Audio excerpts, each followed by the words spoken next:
You're listening to The Christmas Thief, Book 1 of the Cottage Grove mystery series by Julie Carobini, created with digital narration.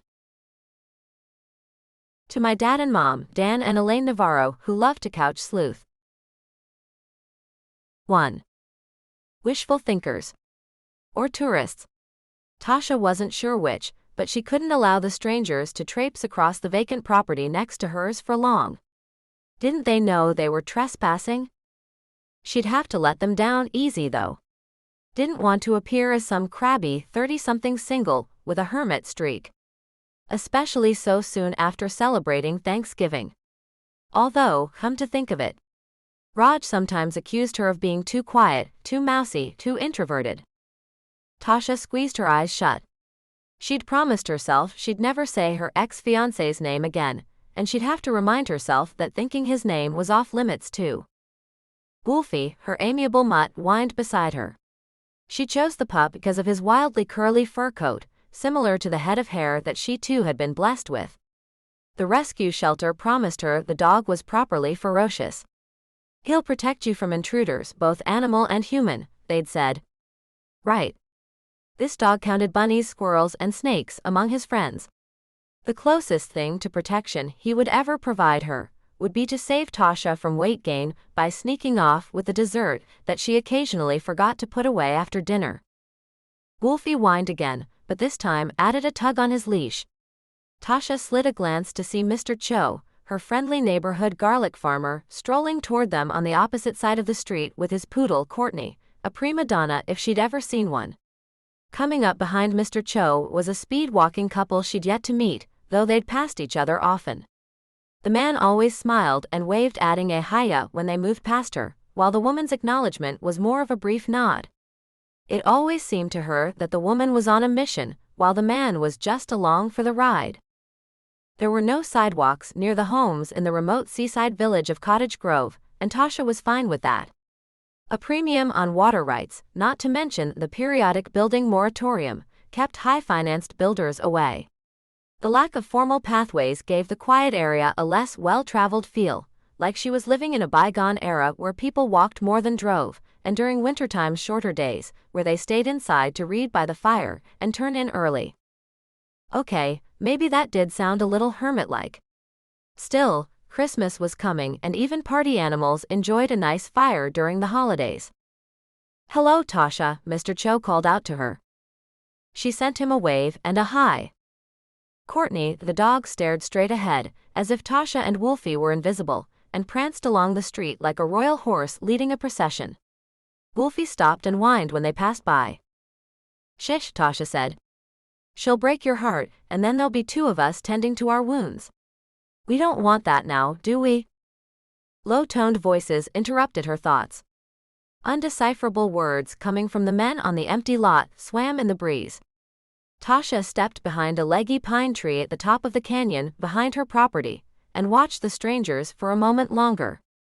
The tall one wearing the black cowboy hat had lifted one boot-shod foot onto a tree stump and unrolled a wide swath of blue paper to rest across his thigh. The younger one, a straggly boy with bedhead, peered a look over the paper too. Blue paper. Blueprints. Impossible. Tasha let Wolfie off his leash. Maybe for once, he would live up to the rep the rescue shelter had pinned on him.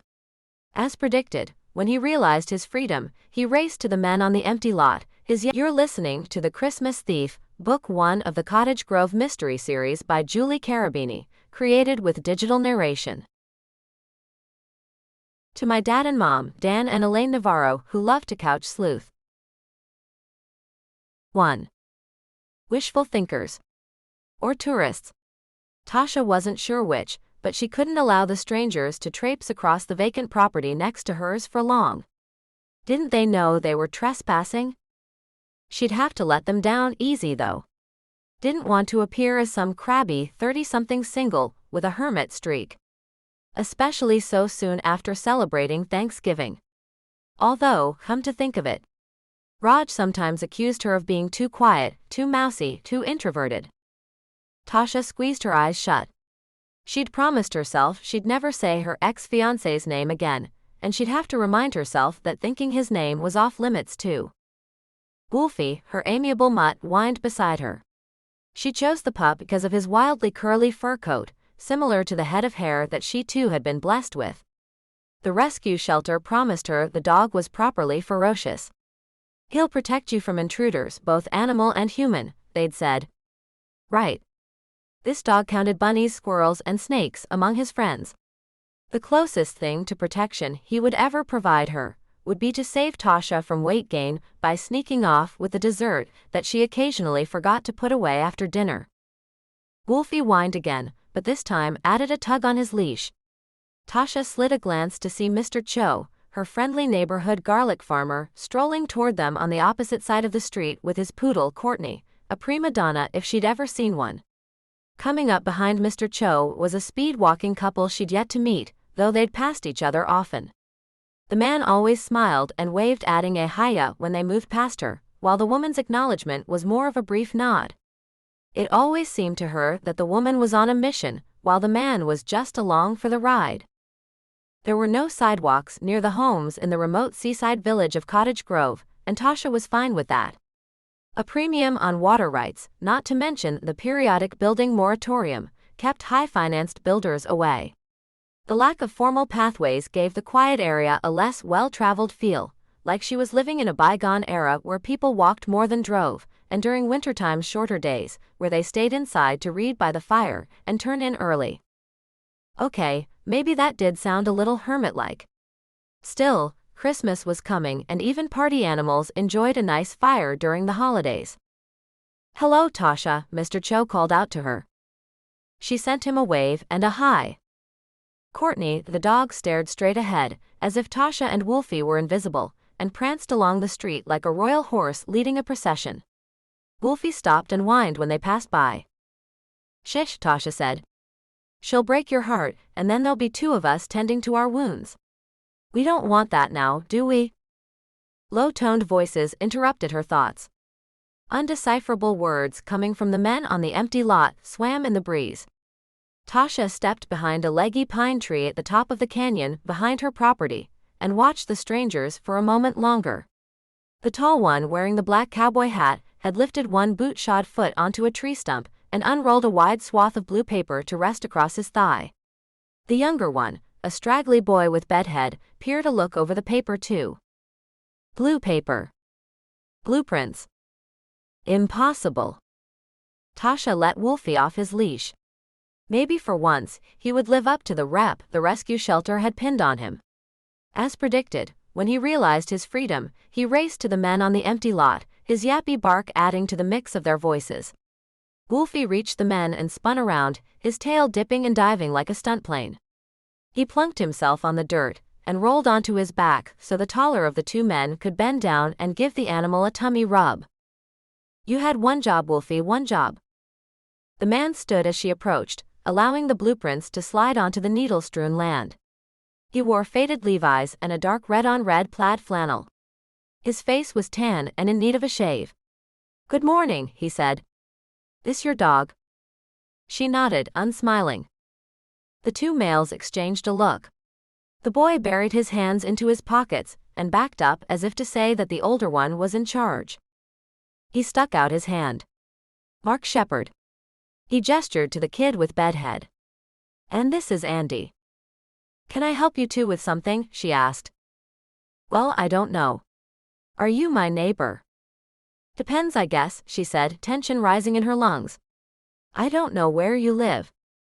Mark spread his arms out like an eagle's wings. "Before long, I'll be living right here. If all goes well, I'll lay the foundation before Christmas. It'll be a slow process after that, unless the weather cooperates, that is. If rains are sporadic enough, I just might have her up by spring." "Here. You're building a house here?" "Yes, ma'am." But that's impossible. This land failed a perk test. I was told it couldn't be built on." Her jaw tightened. The men exchanged another look. Andy shrugged and looked away.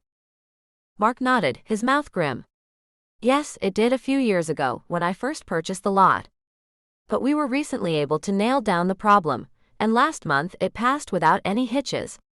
He paused. You may have seen a county official truck out here recently? She had, and it had unnerved her, though she hadn't suspected the truck's presence anything but routine. I saw it. Yes, well, a surveyor was out too. Planted some orange flags around the edges of the property. But somebody stole them. Andy piped up. Marc put a meaty hand on the teen's shoulder, as if to calm him. It's true that sometime between midnight and 6 a.m. the flags disappeared. Andy flicked his head, tossing stray bangs off his forehead. You wouldn't know anything about that now, would you? Tasha shrank back. Excuse me? You think I would have something to do with that? Or maybe we have ourselves a Christmas thief. Andy said. Marc frowned at Andy. Stop. Of course, our neighbor. He glanced at her, a question in his eyes. She returned his frown. Tasha. He nodded. Of course, I don't think Tasha had anything to do with that. It was a windy night, and those flags could be down on the beach somewhere by now. Tasha released a harsh breath and looked away. She had owned her tiny fixer-upper cabin for about a month, the real estate agent promising tranquility and solitude. This wooded stretch of the coast wasn't easy to navigate, so there weren't too many homes here, save those few on the hill behind hers. Living here among the pines and redwoods gave Tasha the sense that she was encapsulated somewhere deep in the woods, when in reality, she was cradled between the lushness of evergreen vegetation on one side and the starkness of cliffs hanging over the sea on the other. After losing her fiancé and her career in one unapologetic swipe, she'd welcomed the remote location and its power to heal and restore. Now this. Tasha met his eyes. That's what you're supposed to do with the enemy. Look them in the eye and let them know you won't back down. Marc sidled up closer to Tasha while Andy sulked away. I want to apologize for my partner's assertion that you would have had anything to do with the missing flags, Marc said, his voice low. He's in a rough patch right now with a young lady and I'm trying to help him through it. He didn't mean anything by it. Tasha glanced over at the boy, his chin hanging low. Her heart prickled at the sight. Unfortunately, she knew all too well the face of heartbreak. She met Marc's eyes. That's rough. He gave her a half smile. Thank you. She flicked a glance away from his watching eyes. The tree, she said, changing the subject. She gestured at the soaring pine tree in the center of the property. She had already made it her morning routine to sit on her deck on the south side of her cabin and gaze at the graceful branches of the fragrant pine. I hope you're planning to incorporate it into your plans. Marc stroked his stubbly chin, glancing at her first, and then upward along the imposing trunk of the towering pine. He winced into the light-filled sky, and then once again returned his gaze to her. She is a beauty, a Tory pine, he said. But unfortunately, she'll have to go. He might as well have slapped her, the sting of his words drawing blood. 2. Tasha kicked the door shut behind her. Surely she could fight this, but how? She picked up her phone, scrolled through her contacts, and called the real estate agent for the first time since escrow had closed. A receptionist answered. Harry White, please. Mr. White is no longer employed at Mile Pines Realty. Can someone else help you? A knock at the door startled her. She hesitated. The receptionist cut in. Can I connect you with someone else? Tasha darted a look toward the door. No. Thank you. She hung up and answered the door, fully hoping to find Marc Shepard on the other side, Stetson in hand, telling her he had changed his mind. Instead, a woman with an updo and an overladen basket stood on her stoop. Can I help you? Welcome to Cottage Grove, the woman said. I'm Mary Lou from the town's welcoming committee, and I've brought you some goodies. She extended the basket across the threshold. Tasha stole a look over the woman's shoulder. Marc's truck was pulling away from the side of the road. She flashed another look at her guest. Thank you, she said. Would you like to come in? Absolutely. I made some chai earlier. Would you like some? That would be lovely. Mary Lou made herself comfortable on the couch, while Tasha stashed the basket on the coffee table and poured a cup of tea from the carafe on her counter. "I'm Tasha, by the way." "Oh, I know who you are, dear." "I see." Wolfie whined at Mary Lou's feet until she petted his head. "And who's this?" she asked. Tasha set the cup down in front of Mary Lou. "That would be Wolfie. Never met a stranger's hand he didn't like. Unfortunately." "That's lovely. I'd be happy to look in on him, if you ever have to travel." "Do you work very far away?" "Many of our residents do." "Not too far. Just down at the camp." "Oh, how perfect." "Well, you're right, the camp is not too far, but I'm retired and have plenty of time on my hands. I hope you'll take me up on my offer anytime. Maybe sometime when you have a long shift at camp." Tasha weighed that. Not a bad idea to have someone to call if she found herself in a bind. "I might do that. Thank you. Now, tell me about this welcoming committee. I didn't realize Cottage Grove had one." "I apologize for the oversight, Tasha." She sat back and Wolfie ran off after having gotten what he wanted. "I should have visited you weeks ago, but Harry ran off to a job somewhere in Vegas, and your information was lost in the shuffle." "My information?" Mary Lou picked up the cup, took a sip, and cradled it in her palms. "Your name, of course. And address." "And you knew Harry, my real estate agent?" "Of course I did. Everyone knew Harry. Shame about those allergies of his. Hopefully Nevada's dry heat will clear it up." Yes, a shame." "Well," she said, eyeing the basket filled with chocolates, a plant, some coupons, and a lint brush, "thank you for the coupons and other items. I'm sure I'll enjoy visiting the shops in town. I've been meaning to do that." Mary Lou turned her head side to side, no doubt taking in the stained paneling and dated fixtures, the bare floors and cookie-cutter rooms. Thankfully, Tasha had already torn out the tattered and dirty carpeting and had it hauled away. While she saw the entire place as a challenge that she would overcome and make into something beautiful when she wasn't assisting the cook at the camp down the road, others just saw a dump. She understood that, but she also refused to be dragged down by negative assessments. At least, not anymore. Mary Lou's gaze landed back on her. "Well, you've had your hands full, haven't you?" The woman chuckled, her eyes glowing. "No one thought Mrs. Jordan would ever sell this place, and I guess you could say she didn't." "I don't understand." The woman's laughter died away. She lowered her voice. "I didn't mean to be disrespectful. I just meant that, well, she wasn't here to sell it, since she passed away." She paused. Wonder how it was that it landed in Harry's lap to sell. Harry had said that the house had been taken over by the state after the owner had died without any known relatives. But Tasha didn't care to kibbutz with the welcome lady about how she'd come to take ownership, no matter how many discounts she'd brought along with her. "I don't blame Mrs. Jordan for never wanting to leave," she finally said. "As soon as Harry showed me this cabin, I knew I wanted to live here. It's so beautiful. And healing." She cleared her throat. "Anyway, I plan to take my time renovating it. Hopefully, Mrs. Jordan would be pleased with the results." Mary Lou nodded. "Of course, dear. I'm sure." Her eyes shifted toward the picture window, the one that framed the pine that Tasha had already grown to love so well. She gave Tasha a knowing smirk. "And from what I saw when I arrived, you'll have plenty of help with that Marc Shepherd around." "Is anyone a stranger around here?" Tasha held her tongue. Mary Lou, she discovered, was the type of woman who blew into a room, assessed it, and pulled unsuspecting inhabitants into her confidence. Even Tasha teetered on the edge of adding a lunch invitation to that tea.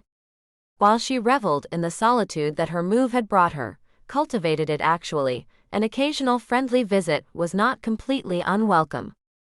She had no plan to invest in idle construction chit-chat with Mr. Marc Shepherd, however, especially if he had any intention of tearing down that beautiful tree. The thought brought a harsh lump to her throat, and she glanced away so Mary Lou wouldn't probe into why she likely looked like she could cry. Only one thought damned her tears. If Marc Shepard planned to disrupt her newfound paradise, she sure wasn't going to make it easy on him. 3. At 32 years old, Tasha McHenry had been the youngest human resources director at Tinston Insurance Services. She had started as a junior agent right out of college, but soon found that she preferred managing careers as opposed to insurance needs. She'd met Roger Tinston, the owner's son, around that same time, but he had not stuck around long enough for anything serious to develop between them.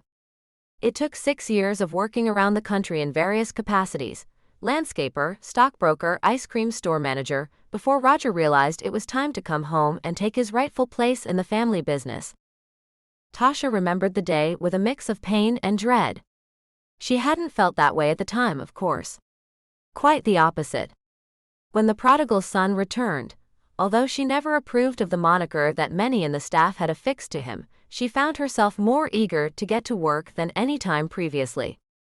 A born storyteller, Roger's presence infused charisma into the always sedate and occasionally dreary office. Several of the women on staff even began to see him in a new and better light, forgiving him his past and pegging him as a perfect match for their daughters. But much to their open chagrin, he chose her. Those were the happiest days of her life.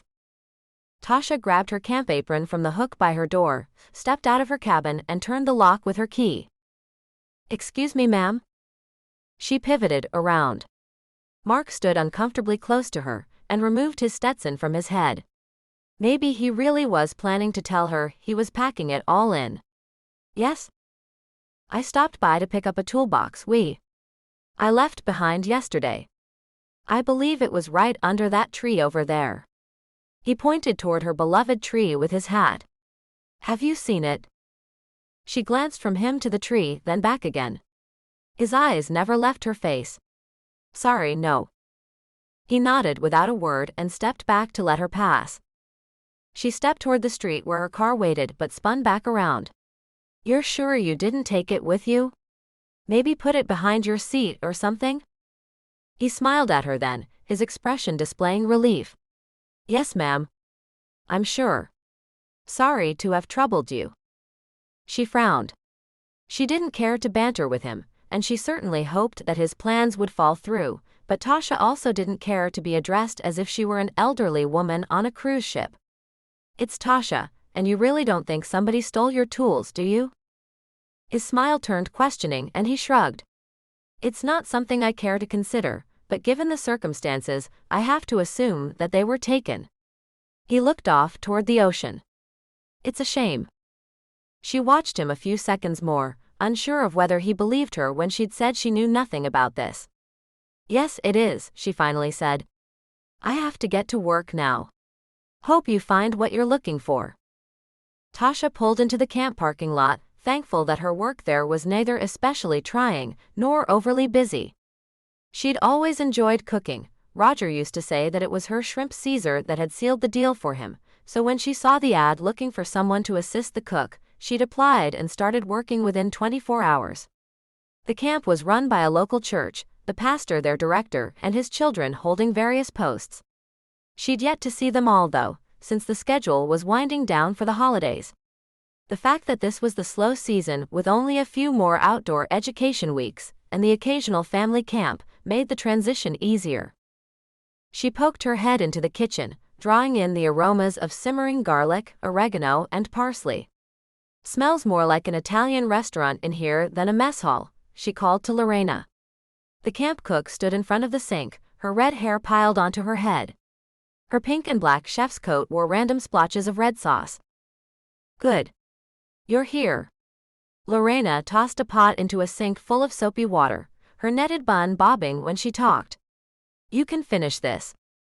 "Great." Tasha's attitude deflated as she took in the amount of unwashed cookery left over from breakfast. She braced one hand on her hip. "What happened here?" "Ack," groaned Lorena as she batted at a loose strand of hair with the back of her hand. She gave the pot of sauce cooking on the stove a quick stir with a wooden spoon. "This week's kids are a terrible challenge, I tell you. Having the students help with the dishes is supposed to make my life easier. Do you know that it took 3 lessons before they could learn to use the dishwasher?" Tasha glanced at the arcane box-like machine with a conveyor belt attached. The contraption could wash more than 50 dishes per minute, but only if its operator knew how to use it first. "Given your reaction, I'm glad it only took me 2, she said, eliciting a laugh from Lorena. Quickly, Tasha slipped on the camp apron she'd brought with her and got started cleaning every last pot and lid. When it came time to prepare lunch, Lorena stopped fussing over the sauce, which she had prepared for dinner, and began peeling layers of wax paper from frozen hamburger patties. She caught Tasha's eyes and pointed at the 20 plastic bowls on the counter. "For condiments," she said. "Gotcha." Tasha began filling each container with curly lettuce, thick slices of tomato, and thin strips of onion and pickles. Working inside a busy kitchen with a pseudo-grumpy cook for a boss removed the pretense and stress that Tasha had known in the insurance world, where the day's sales tally ruled the office climate. Here she could show up, stay busy, eat for free, then return home with enough energy to tackle the mounting wish list of projects waiting for her. At the moment, though, thinking about her wooded cabin overlooking the sea didn't bring her nearly the joy it had before she'd met Marc Shepherd and learned of his plans to build next to her. After lunch was served and the dishes cleaned, Tasha piled a hamburger onto a plate. Students were tucked away in the hall, listening to the camp ranger speak on tree identification and conservation, so she was free to take a break. "I'm heading outside for a bite," she called out to Lorena.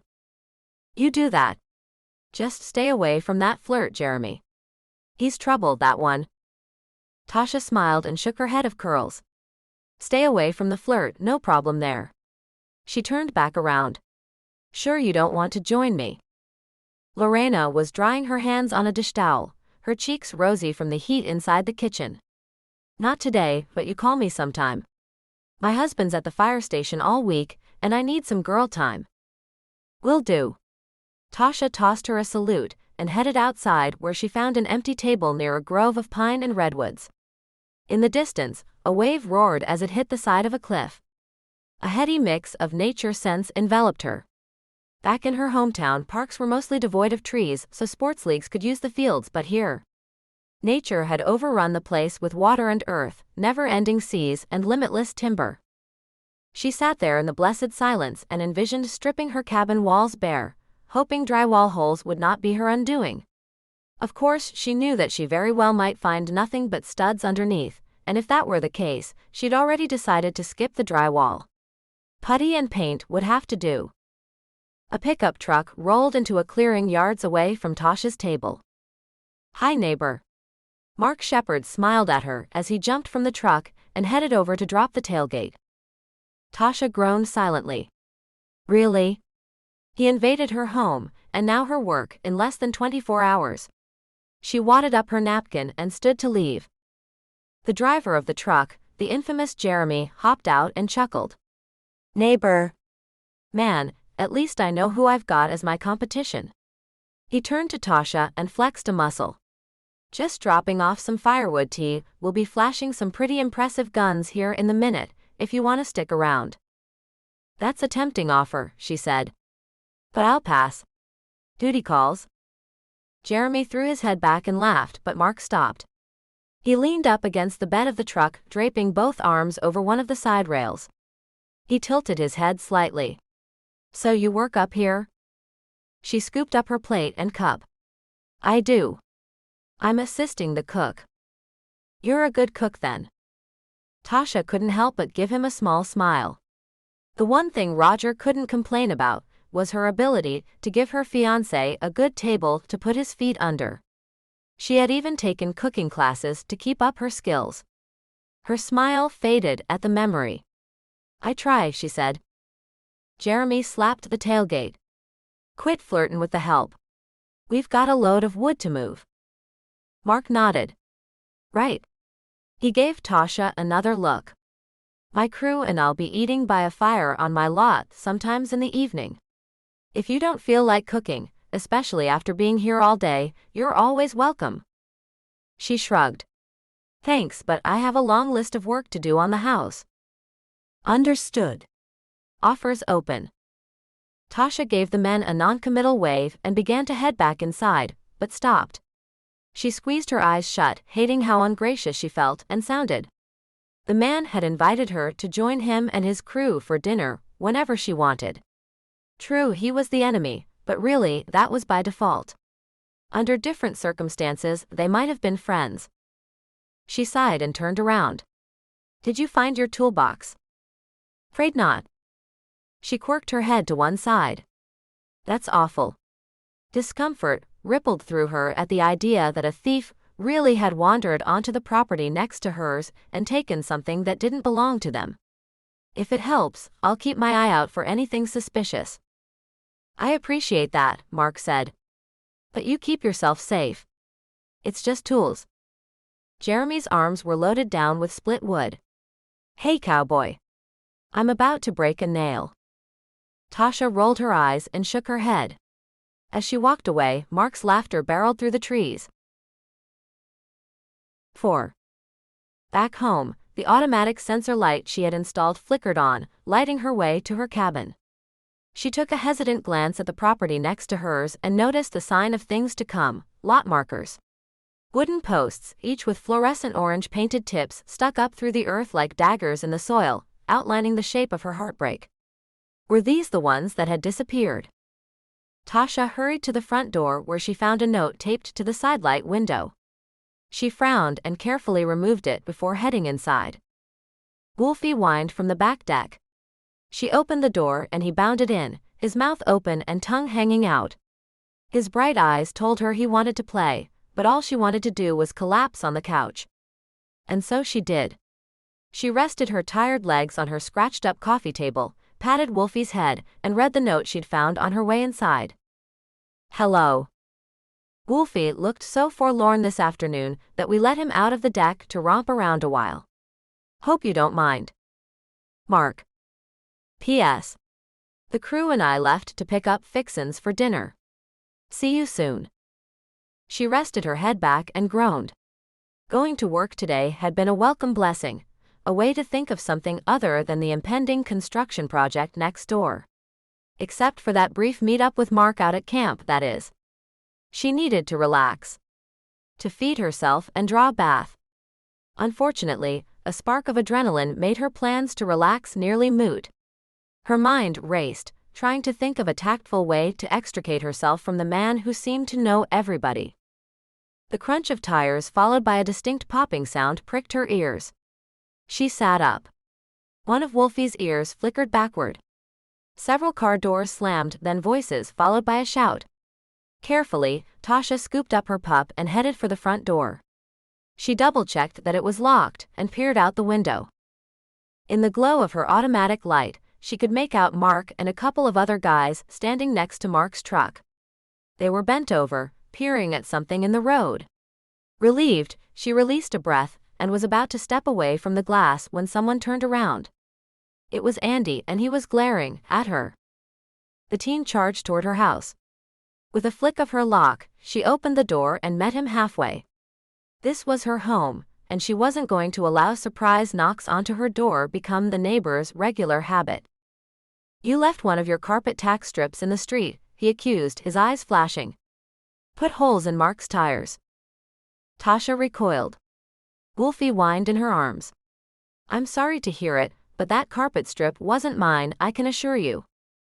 Oh yeah. Andy. Marc hurried over to stand between them. Tasha continued.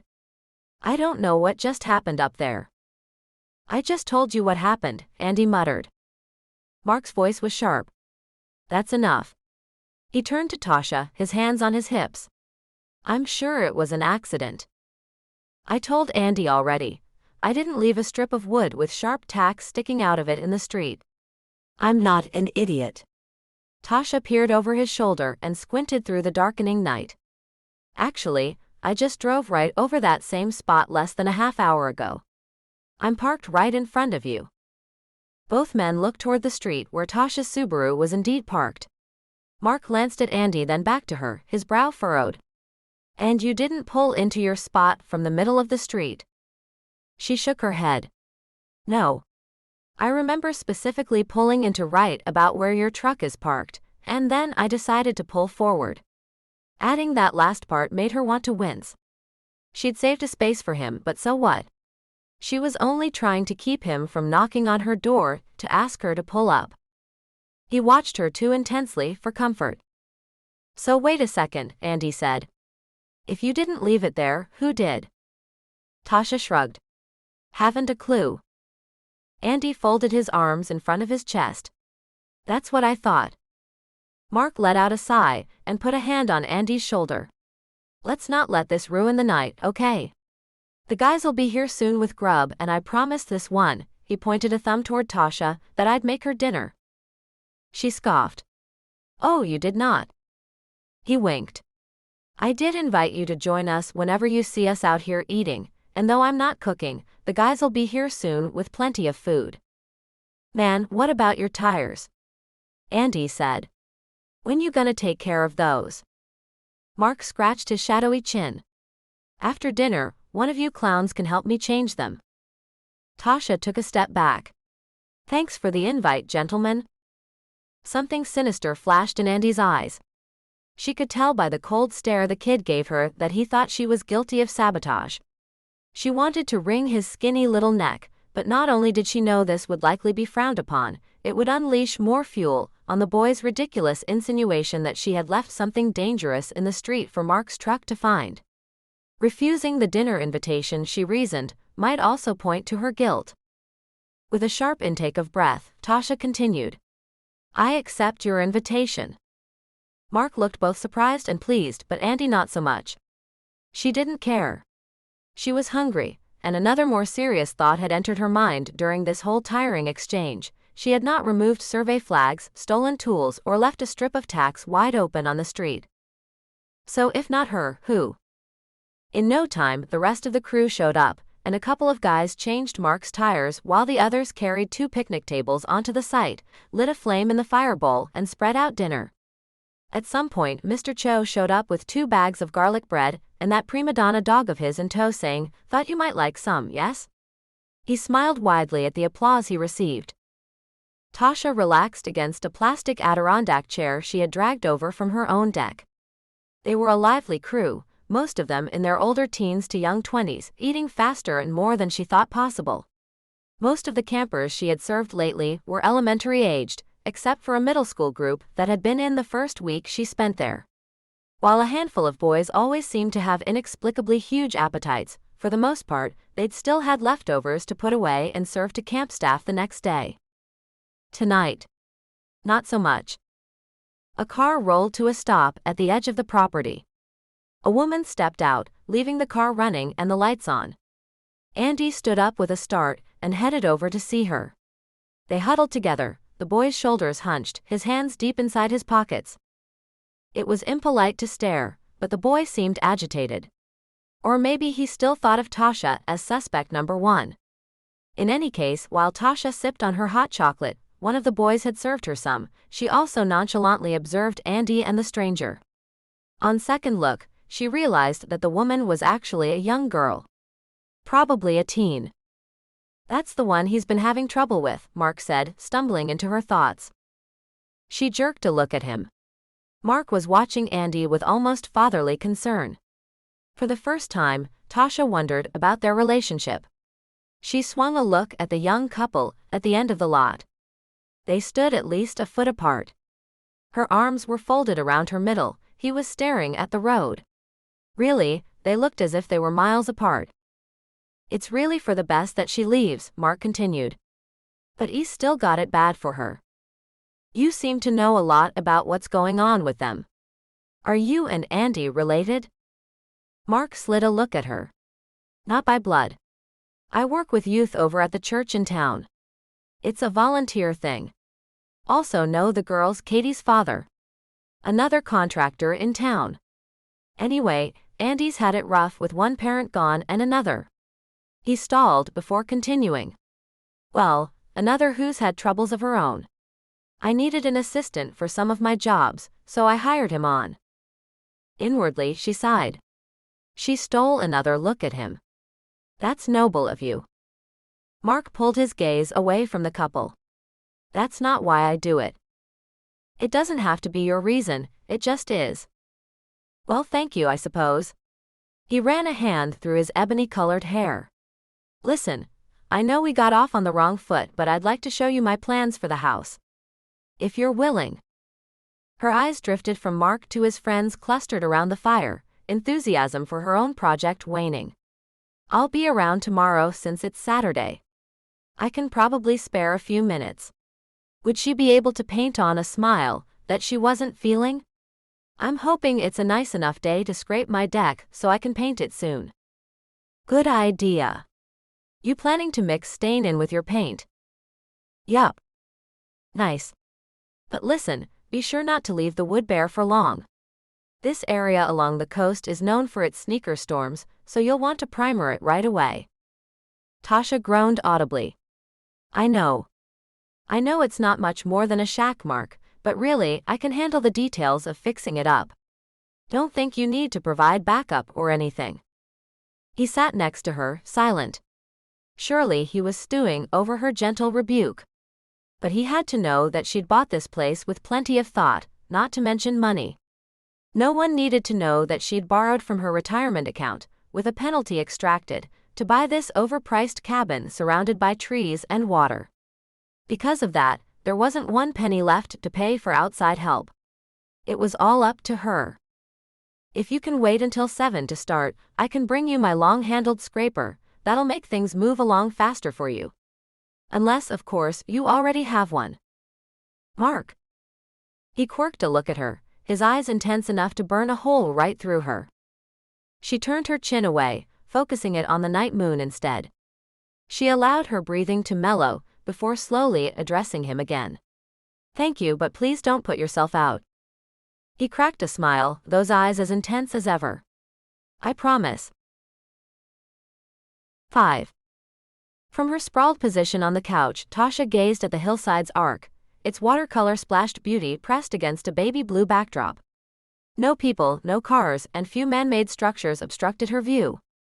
Mr. Cho's place was up on that hill, and another house that she guessed belonged to the speed-walking couple she'd yet to formally meet.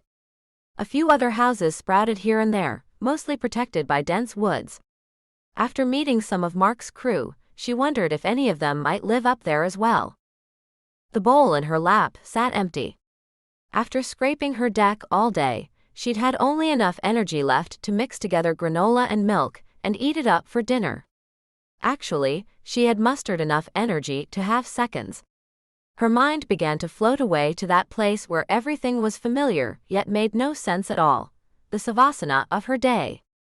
Heaven. That's what this day had been like. No workers next door, transformation of her own home taking place, the rhythmic splash of incoming waves. Yes, heaven. As slumber settled in, a rap on her door jarred her back to reality. She padded to the door, socks sagging around her ankles.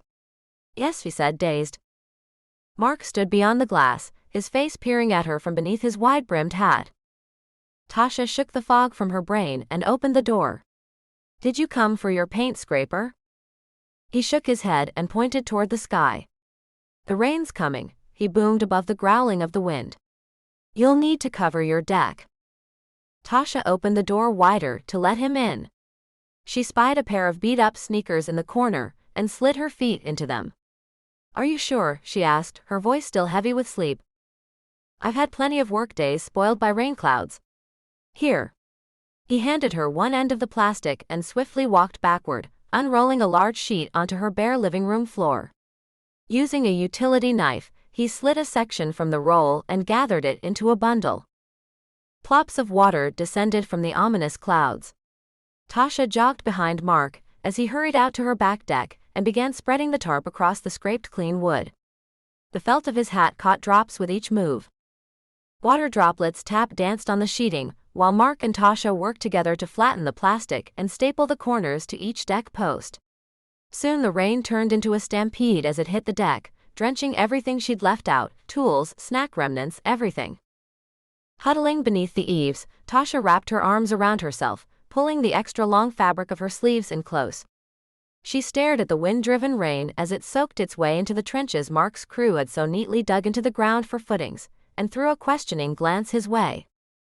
He took it all in, then quirked his mouth to one side in a rueful smile. Just a slight diversion is all. She tilted her head up at him. Thanks for saving my deck. You'd better get back to your truck before you drown. He leaned one steady arm up against the wall of her cabin, creating another protected place for her. He slid a gaze into her home through the window on the deck. I have a confession to make, he said, swinging his gaze back to her. Tasha narrowed her eyes at him, silently chiding herself for letting her guard down so easily. I looked at this place before you bought it, so I have a pretty good idea about what its needs are. And you don't think I can handle it? I didn't say that. You didn't have to. She pushed herself away from the wall and out from under his not-so-faint protection. I might not be a big strong he-man like you, but I can handle the renovations that my tiny home needs. I'm not as fragile as I look. His brilliant smile against his 5 o'clock shadow lit up the dim space. I have no doubt about that. Then why the sudden confession? He cocked his head in a shrug. So you would believe me when I told you that you might have a problem with the roof. Have you noticed any wet spots on the ceiling? She shrank away from him. No. That's good, but you'd better keep an eye on it, especially in the far corner of the living room. He stooped to pick up the roll of plastic at his feet. Keep this here, and if you see any leaks at all, call me. I'll give you my number. I doubt I'll need it, she cut in. He shook his head. Where's your phone? I'll put it in for you. She let out a huff and pulled it from her back pocket. Fine. But like I said, I won't call you. He handed her phone back. I would feel better knowing that you have my number, just in case. The rain moved from heavy to steady and back again. Well, thank you. I guess. You went beyond the call of neighborly duty. My deck and I thank you. You're welcome, Tash. People do call you Tash sometimes, right? Never. His face broke out into a smile. He winked and said, You're welcome, Tasha, and dashed into the flood pouring from above. Inside again, Tasha secured the front door and rested her chilled damp self against a fake wood wall. Wolfie sauntered over and pushed his cold snout into her hand. She slid down onto the carpet and gave her pet's furry head a quick rub. How come I suddenly feel like I have two pals watching over me, huh? Wolfie's eyebrows shifted, and he emitted an uncomfortable groan while lowering himself onto his paws. With one arm resting on her dog's back, Tasha stared across the room at the fog-covered picture window that took up so much of one wall. An unfamiliar tapping caused her to shoot a look upward. Oh no. She trotted across the living room and peered up at the unmistakable spot forming in the corner, right where Marc had warned her it might. She dragged over a bent-back chair from the dining room, used it as a step stool, and brushed her fingers across the brown-rimmed area. Moisture. 6. What's Miss Efficient going to do about this now? Tasha envisioned Roger's spurious smile taunting her, the same one she had often mistaken for genuine approval. Don't get yourself unraveled, Tash. I'll take the boys to lunch, giving you ample time to smooth it all out. How many times had he left her at the office to fix his mess while serving her backhanded compliments? That's my girl, always taking the safe route. A little dull, but we love her for it. Don't we, ladies? The women on staff at the insurance company could see their relationship for the sham that it was, Roger in it for show, to make his parents happy that he'd chosen someone respectable who could represent them well. They would have 2 children and a country club membership. She would keep their reputation safe, their life together organized, while Roger kept being Roger. Smart, unfairly handsome, and reckless. Tasha swallowed back the memory. She hopped off of the makeshift stool and spied the bulky roll of plastic sheeting that Marc had left behind. Her mind swam with possibilities. You should call Marc. Better yet, put a bucket under the spot and call a roofer in the morning. She slid another look at the roll of plastic. That's Tasha, a little dull, always taking the safe route. Tasha set her jaw and exhaled. She moved outside, braving the storm, and climbed atop the deck railing, using the corner of her cabin to steady herself. She blinked profusely as the wind pushed the rain sideways, making the search for damaged shingles fruitless. Covering the roof's front corner with plastic might fend off more damage, but it might not. Years earlier, her father and uncle carefully sealed off an area of their home's roof right above a waterspot. Unfortunately, it turned out that the leak came from farther up the roof, the peak actually, and had carved out a path in the attic before finding an exit through the ceiling. She'd have to cover the entire roof. But how?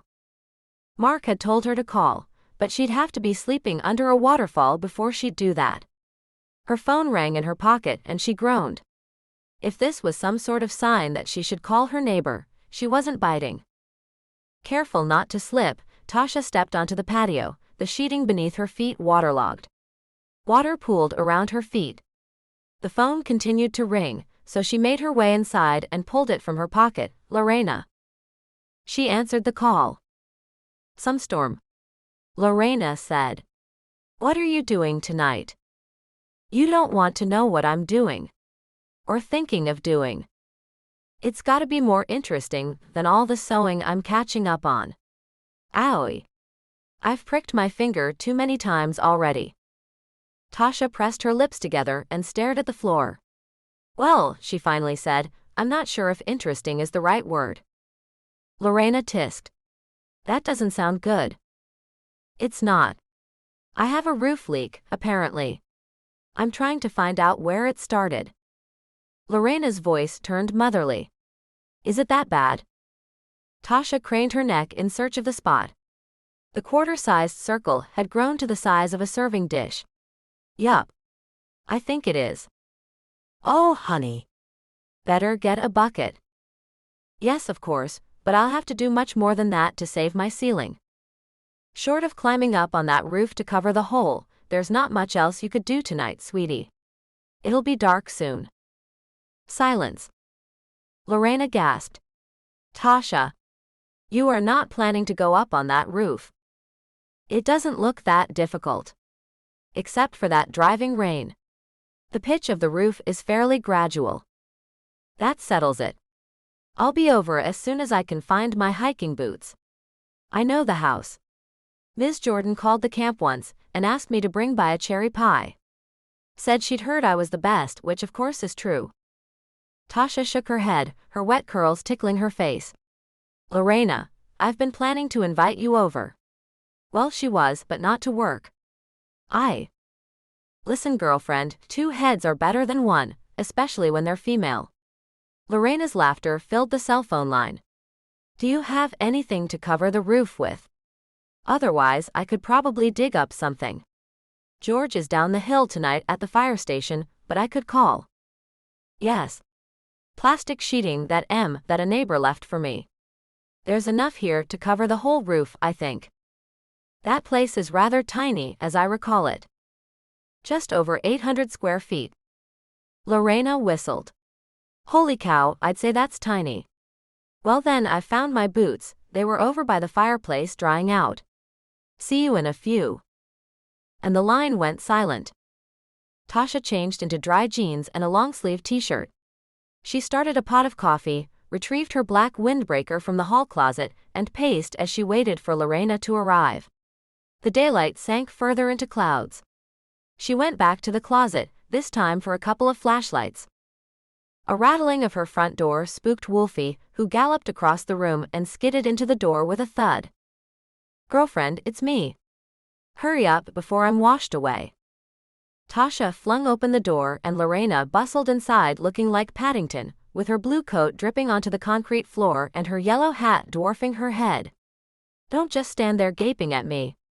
What does a girl have to do to get a towel around here? Right. While Lorena hung her wet things on the coat rack, Tasha grabbed a clean towel from the laundry basket and handed it to her. Coffee. A big fat mug of it is what I need. Phew. Had no idea how bad it was out there. She accepted the smoky brew from Tasha and took a seat at the dining table, rivulets of water scurrying down her cheeks. Wish George could be home tonight. Can't be much fun for him to watch the rain tonight with a bunch of sweaty men. Speaking of George, what would he say if he knew you were over here tonight? Her boss and friend waved a chubby hand at her. Not to worry, where's your ladder? Tasha frowned. Oh, Lorena. Lorena returned Tasha's frown with a smug smile. She pointed toward the ceiling. Hear that? That's the sound of rain clearing. We might very well be getting a break here any minute, so chop chop. Tasha glanced outside to the darkening sky. The wind and rain had indeed subsided, but a steady drizzle remained. They'd have to work quickly. She grabbed her coat on the way out, with Lorena right behind her. Hold up, Lorena said. Tell me your ladder's not in that shed down there. She pointed to a tiny barn-like shed about halfway between the house and the street. Only if I lie. Lorena shook her head. That's too thick. Shoot. She reached out and gave the deck rail a good shaking, but it didn't budge. I'm no stick like you, but I'm pretty sure this'll hold me. I've already stood on it, so I know it's sturdy. A little slippery though, so we've got to be careful. Lorena nodded. Well, I'm convinced. I'll go up first. All we need is the plastic. Back inside, the women shoved the couch into the cramped kitchen and unrolled the sheeting as far as possible. They unraveled enough to cover 4 times the size of the room, folding layers upon each other. Then Tasha cut the section from the roll. She handed Lorena a hammer and a box of nails. Just a quick fix, okay? I'll hire a roofer when the rain clears. Together, the women hauled the plastic out onto the deck. Lorena set her end of the sheeting down, climbed atop the railing, and then pulled herself up to the low end of the roof. Shove the tarp up here as best you can, Tasha. Tasha pushed a heavy section of plastic onto the roof. Got it. Lorena called out. I'll drag my end to the top, and then sit up there until I've pulled up at least half of it. Tasha scrambled behind her and pulled up the remaining sheeting that hung down along the side of the house. She spread the covering out as far as possible on the low end, while Lorena continued her ascent, spreading the plastic out as best she could. About a half hour later, Tasha looked up to see Lorena perched on the roof's peak. Everything all right up there? I'm ready to go ahead and start nailing this down. Sure is. I'll do the same and be back down in a jiff. Clambering up the gritty shingles came easily enough, but with the cold bursts of rain, moving across a plastic-wrapped roof was not so simple. Tasha bit her lip, thinking about Lorena up there in the dark. She sidled along the lower edge of the roof, careful to plant her hiking boots on the exposed outermost edge where she could get some traction. She then shot a look up to the peak, but Lorena was missing. Still doing all right up there? She called out. Nothing. Lorena. Still nothing. On her haunches now, Tasha braced herself, intending to stand up enough to crawl up and over the peak, until Lorena's voice sailed through the night. Phew. I think I'm done, she hollered. Tasha's heart beat against the inside of her chest. You scared me to death. Lorena chuckled. You worry too much. Tasha sighed with a little groan mixed in. Can I at least help you down now? Don't you dare. I've got this. Lorena lowered herself to her hands and knees and inched her way along the roof's edge. You sure I can't help you? Tasha called up to Lorena. I'm good. Tasha sucked in a breath. She watched Lorena continue to creep down the covered roof until she made it to a spot a few feet in front of her. Certain Lorena was out of danger, Tasha swung her legs to dangle from the roof. When her toes met the solid wood railing, she stood, continuing to hang onto the roof's edge. With continued care, she hopped down to the deck and landed with a small splash. Though the night had turned dark, she stood back and admired the glow of plastic sheeting covering her small home. A full force of relief flooded through her. Her cabin was now hidden from any oncoming storm's rage.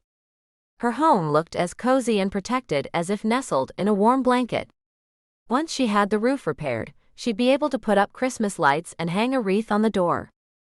She let out a sigh. A crackling sound drew her attention to the south edge of the roof. Thankfully, Lorena was almost down. Careful, she said. Are we really starting that again? Lorena threw a whoop into the air while hanging onto the edge of the house, her foot searching for the wooden railing. Like I said, I got this.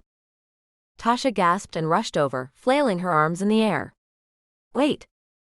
But the warning call went out too late. As Tasha lurched forward to steady her friend's wayward hiking boot that struggled to settle on the slick deck railing, Lorena stumbled, then fell wrist first into a harsh puddle of rainwater. 7. Dr. Whitney tapped a pen on the metal tray at his side. He pointed at Lorena. What you have there is a badly sprained wrist. You're lucky. Lorena's longtime physician pursed his lips and shook his head. Climbing on a roof in the pouring rain. That, my friend, is the definition of living dangerously. Lorena lifted her chin. How else can you cover a leaky roof? We did a great job, didn't we, Tasha? Tasha wanted to crawl under that rolling metal tray. Instead, she changed the subject. What kind of treatment do you recommend, doctor? He shrugged. Nothing too much you can do. Ice it for half-hour intervals until the swelling goes down, take pain relievers as needed, and keep it in a sling for at least 2 weeks. 2 weeks. Dr. Whitney peered squarely at Lorena through glasses resting low on his nose. It's a good thing I was on call tonight, because I know how stubborn you can be. This is serious now. 2 weeks. Tasha caught the doctor's hand before he left the room. Thank you, doctor. I'll keep an eye on her. Outside they skirted puddles of rainwater inconveniently arranged, like a game of whack-a-mole. The dark night only further underscored the condemnation threatening to envelope Tasha. Lorena had gotten hurt because of her, because she had put her friend and boss in terrible danger. Tasha attempted to guide Lorena by hooking an arm through her free one. Lorena chuckled and extricated herself. I'm not elderly. Maybe if she hadn't been so pig-headed, so sure of herself. Tasha turned and blurted, I'm so sorry you got hurt, Lorena. Can you forgive me? Lorena slowed. Hun, there's nothing to forgive. If I'd only made sure of my footing before putting all my weight on it, well, we wouldn't be here. She chuckled lightly. This is how Lorena learns. Tasha released a sigh. Let's get you home. You're taking my room tonight, and I'll be sleeping on the couch. Oh no. Tasha raised both eyebrows. There will be no more discussion. Well then, yes, ma'am. Okay. Far be it from me. She gave Tasha's elbow a squeeze. Thanks. They rode in contented and sporadic conversation, the wet pavement of PCH faintly lit by the reflection of the half-moon. More than once Lorena dozed mid-sentence. She had to be exhausted. Tasha blinked away another onslaught of guilt. At the cabin, Tasha woke up Lorena and led the way along the flagstone path from the curb. She pulled out her key to unlock the door when she stopped. Did you hear that? She whispered. You mean my snoring even though I'm standing up? Tasha pressed her lips together, listening for 2 seconds longer. Nothing except the fierce crash of a wave at the base of the cliff. She slid a look at Lorena, who stood by patiently. Sorry. I'll get you inside. Tasha clicked open the lock and swung open the door, letting Lorena enter first. Down the hall, first door on the right. She shut the door behind her slowly, her gaze sweeping over the darkness, and turned the lock with a click. Rays of sunlight shimmered across Tasha's eyelids, and she opened them to a view of that vast hill. She lay there for a few blessed moments, breathing in and out, taking in the wall of rich evergreen beyond her deck. She stretched her neck from side to side, working out the kinks after a night on her old lumpy couch, the one she had dragged back across the room in the middle of the night. Tasha tossed aside her cotton throw and padded over to the other side of the house, all 30-some-odd feet of it, and peeked out the waterside window. The ocean churned and sputtered below, as if still unnerved by the sudden storm from the night before. A shadow caught her eye, followed by a startling knock on the door. Frowning, Tasha smoothed down her hair. Just a minute, she called out. She grabbed her glass of water from the sink, swished the water around in her mouth and spit it out. It would have to do. She opened the door to find Marc towering in her doorway. He wore charcoal tweed trousers, a white dress shirt, a smoky gray tie, and a frown. Tasha glanced down at her own hoodie, yoga pants, and fuzzy socks. Sorry.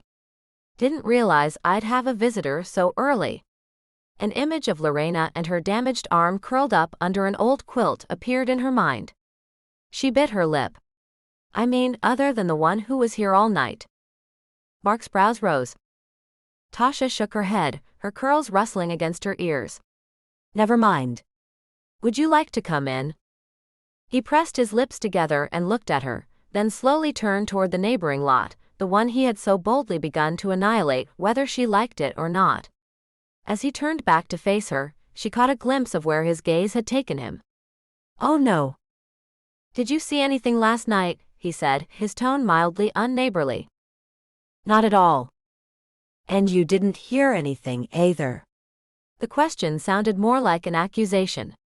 He was still standing outside on her welcome mat when he glanced up at her roof and squinted into the morning sun. Appears that someone was on your roof last night.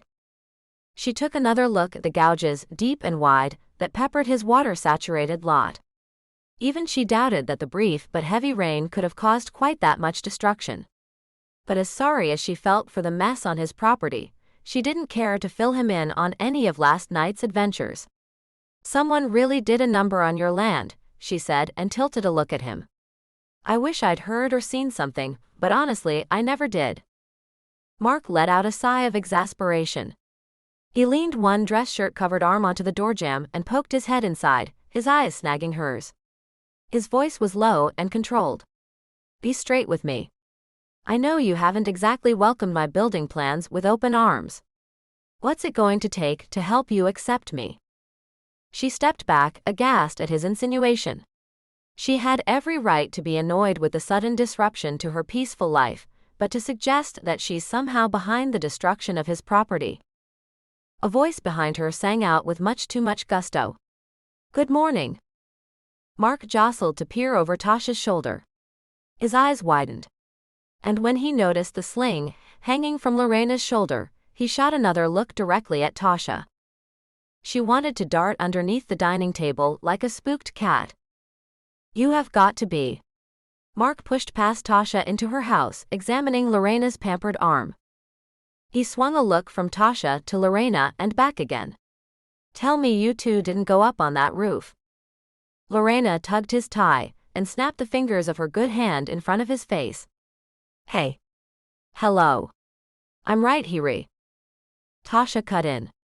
Lorena, have a seat and I'll make us some coffee. You want any, Marc? She hoped he would decline. Marc jumped in front of Lorena and grabbed a chair. Let me get that for you. The scrape of the chair's legs against the hard bare floor jarred the already tension-filled air in the house. Lorena made herself comfortable, while Marc joined her at the table.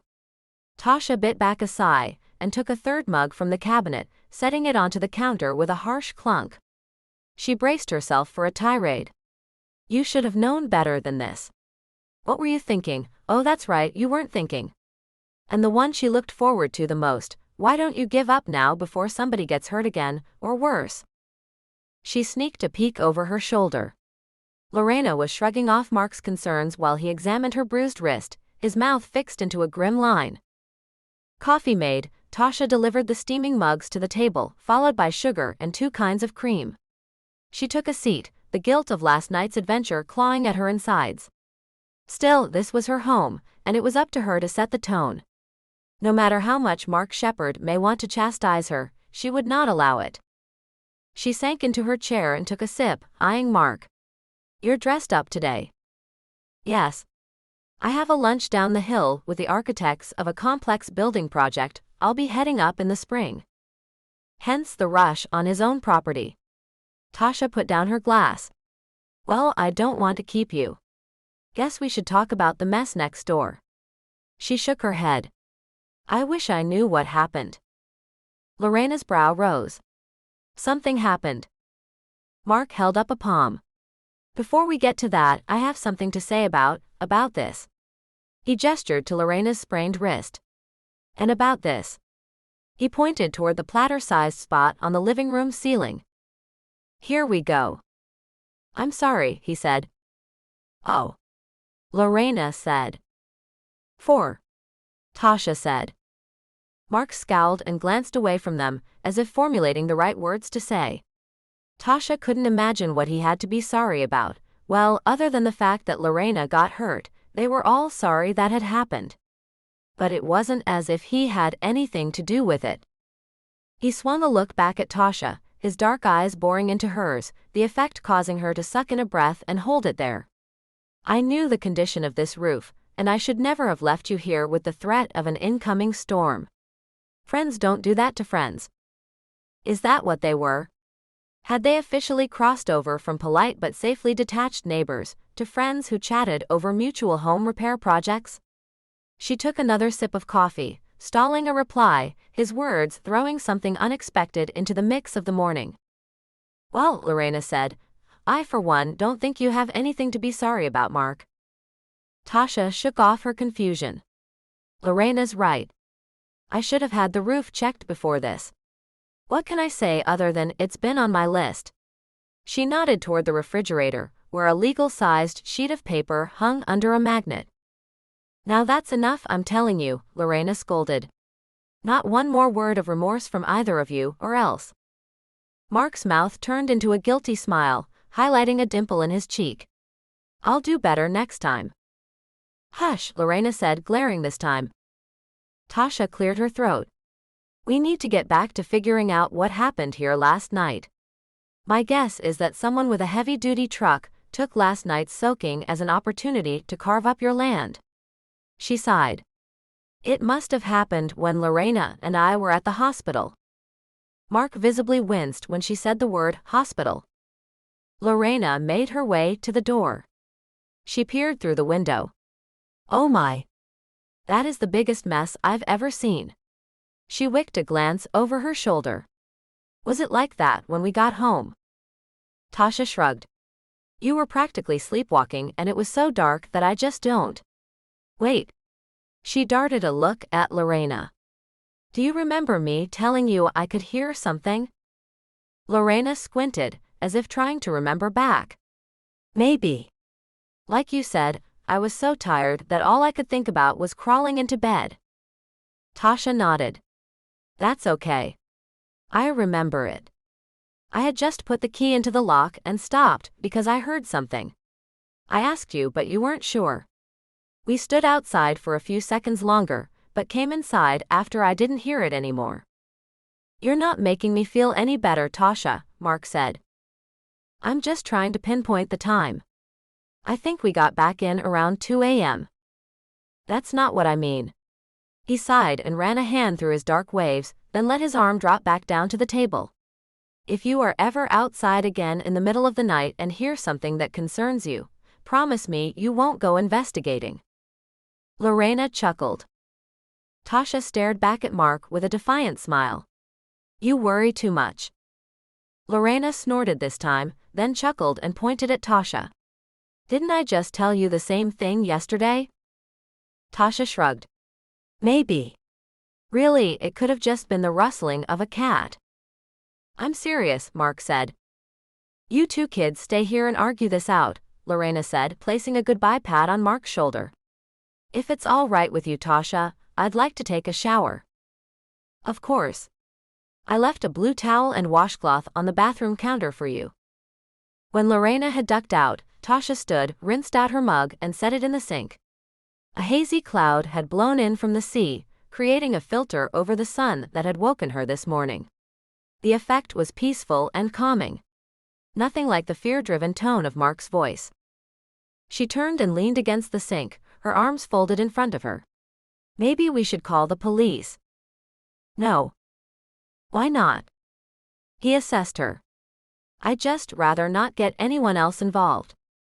She cocked her head to one side, assessing him back. Protecting someone? He stood up, mug in hand, shaking his head. If I knew who the perpetrator was, I'd do something about it. But getting the police involved, especially in a small town like this, only opens up more problems. She continued to lean against the sink, considering what Marc might have meant. Well, she finally said, I am concerned about what happened next door last night, but I'm also aware that the wind and rain was much more powerful than I had given it credit for. It's possible that some crazy kid may have decided on a shortcut only to find out that rain-saturated ground does not make for a nice landing. She took a breath. Anyway, I learned my lesson that Northern California storms are not what I'm used to. Next time I'll be more prepared. Marc walked over to the sink. He put his mug on the counter and eyed her. You and Lorena climbed up to the roof last evening before dark, right? Yes. But it got dark while we were up there. He swore under his breath. I'm not even going to comment on that. She laughed. Good idea. But you went to the hospital right away, and you weren't back until 2. And you heard something suspicious. A curl of unease slithered through her. Yes? Marc stood inches from her, his eyes zeroed in on her face. Promise me you'll be very careful, Tasha. She licked her dry lips. Why? He flickered a glance out the window toward the treacherous sea below, before bringing his gaze back to her. Because I'm concerned that someone may be watching you. 8. It had been a snap decision to move to Cottage Grove, a move that surprised her closest friends and family members. Yet Tasha had been far less surprised by her own spontaneity. She'd been to the rustic town twice before, once as a child, and on another occasion before she and Roger had become a couple. The fact that she started over in a place that had been hers and hers alone pleased her to the tips of her toes. When Roger ended their engagement so abruptly, what she thought of first were the trees. Rich green in varying shades as far as her eyes could see and touch. Oh, and the smells that filled her senses, like fresh air after stumbling out of a crowded, smoke-filled bar. That day, as she realized her life as she knew it was over, she had 2 choices: sink to the depths or figure out a way to struggle her way to the surface and breathe again. So she took a deep breath in, and remembered the scent of the trees. She thought about this while driving along the winding coast highway, Lorena on the seat beside her chattering about camp meals for the week. Tasha drove Lorena's pickup, and Marc followed behind after insisting that he could give her a ride back to the cabin on his way to his lunch meeting. Tasha kept one eye on the road and another on those trees, a sociable mix of fast-growing Monterey pines and robust redwoods reaching for the stars. On this stretch, sunlight made only dappled appearances, which alone was more than she expected so close to winter's official start date. If she didn't live so near to the ocean and on the west coast, she might have expected snow. What might this coastal wilderness look like, blanketed in white, on the days leading up to Christmas? She continued on the twisting road, her window open partway, and breathed in the freshness of pine, mixed with the headiness of mature redwood trees after a rain. A lone hiker along the side of the cliff whisked her from her daydream, and a slow dread took over the momentary joy she had just indulged in. Marc had said he thought someone was watching her. Even if that were true, weren't they really just making sure that no one, including her, was around so they could commit their crimes? After all, it had been Marc's property that had been attacked, not hers. So as I was saying, Lorena continued, these kids need hearty foods. When they're back at home, they can eat their mama's quinoa and organic beets, but in my kitchen, they're going to eat meat and pasta and lots of salad to have the energy they need for tromping around this mountain. 3 squares, that's what my own mama always fed me. Him. So, said Lorena, peering at her with inquisitive eyes, enough about my menu. Want to let me in on the reason you and Marc had your heads so close together today? Or is that too personal? It certainly isn't personal, if you're getting at what I think you're getting at. She shrugged. He scared me though. Scared you? Oh, you mean like you're scared about how you feel about him? Tasha gasped and nearly hit the brakes. What are you talking about? Wait. Don't answer that. She shook her mane of curls. You don't know this about me, but not too long ago I was planning my wedding. When my fiancé couldn't go through with it, I made the move here. I can't say this strongly enough. I am not interested in a relationship with Marc Shepard, or anyone. Honestly, I'm surprised that we seem to have come to a place of friendship at all. I'm sorry to hear that, but I must say, that's a lot of words you just laid out right there. And I meant all of them. I'm still having to come to terms with the fact that the unbuildable and empty lot next to my quiet oasis is actually about to morph into a mansion by the sea. Have you actually seen Marc's plans? I haven't studied them, no. Maybe you'll be pleased then. You have to admit, he's a very nice man. She wouldn't say this out loud, especially to Lorena, but he had surprised her by his kindness.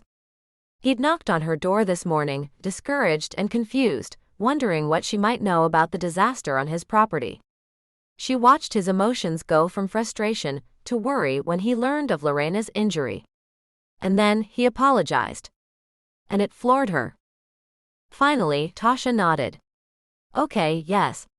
His personality has made it easier to take the disruption to my, dream. Lorena gave her a kind smile.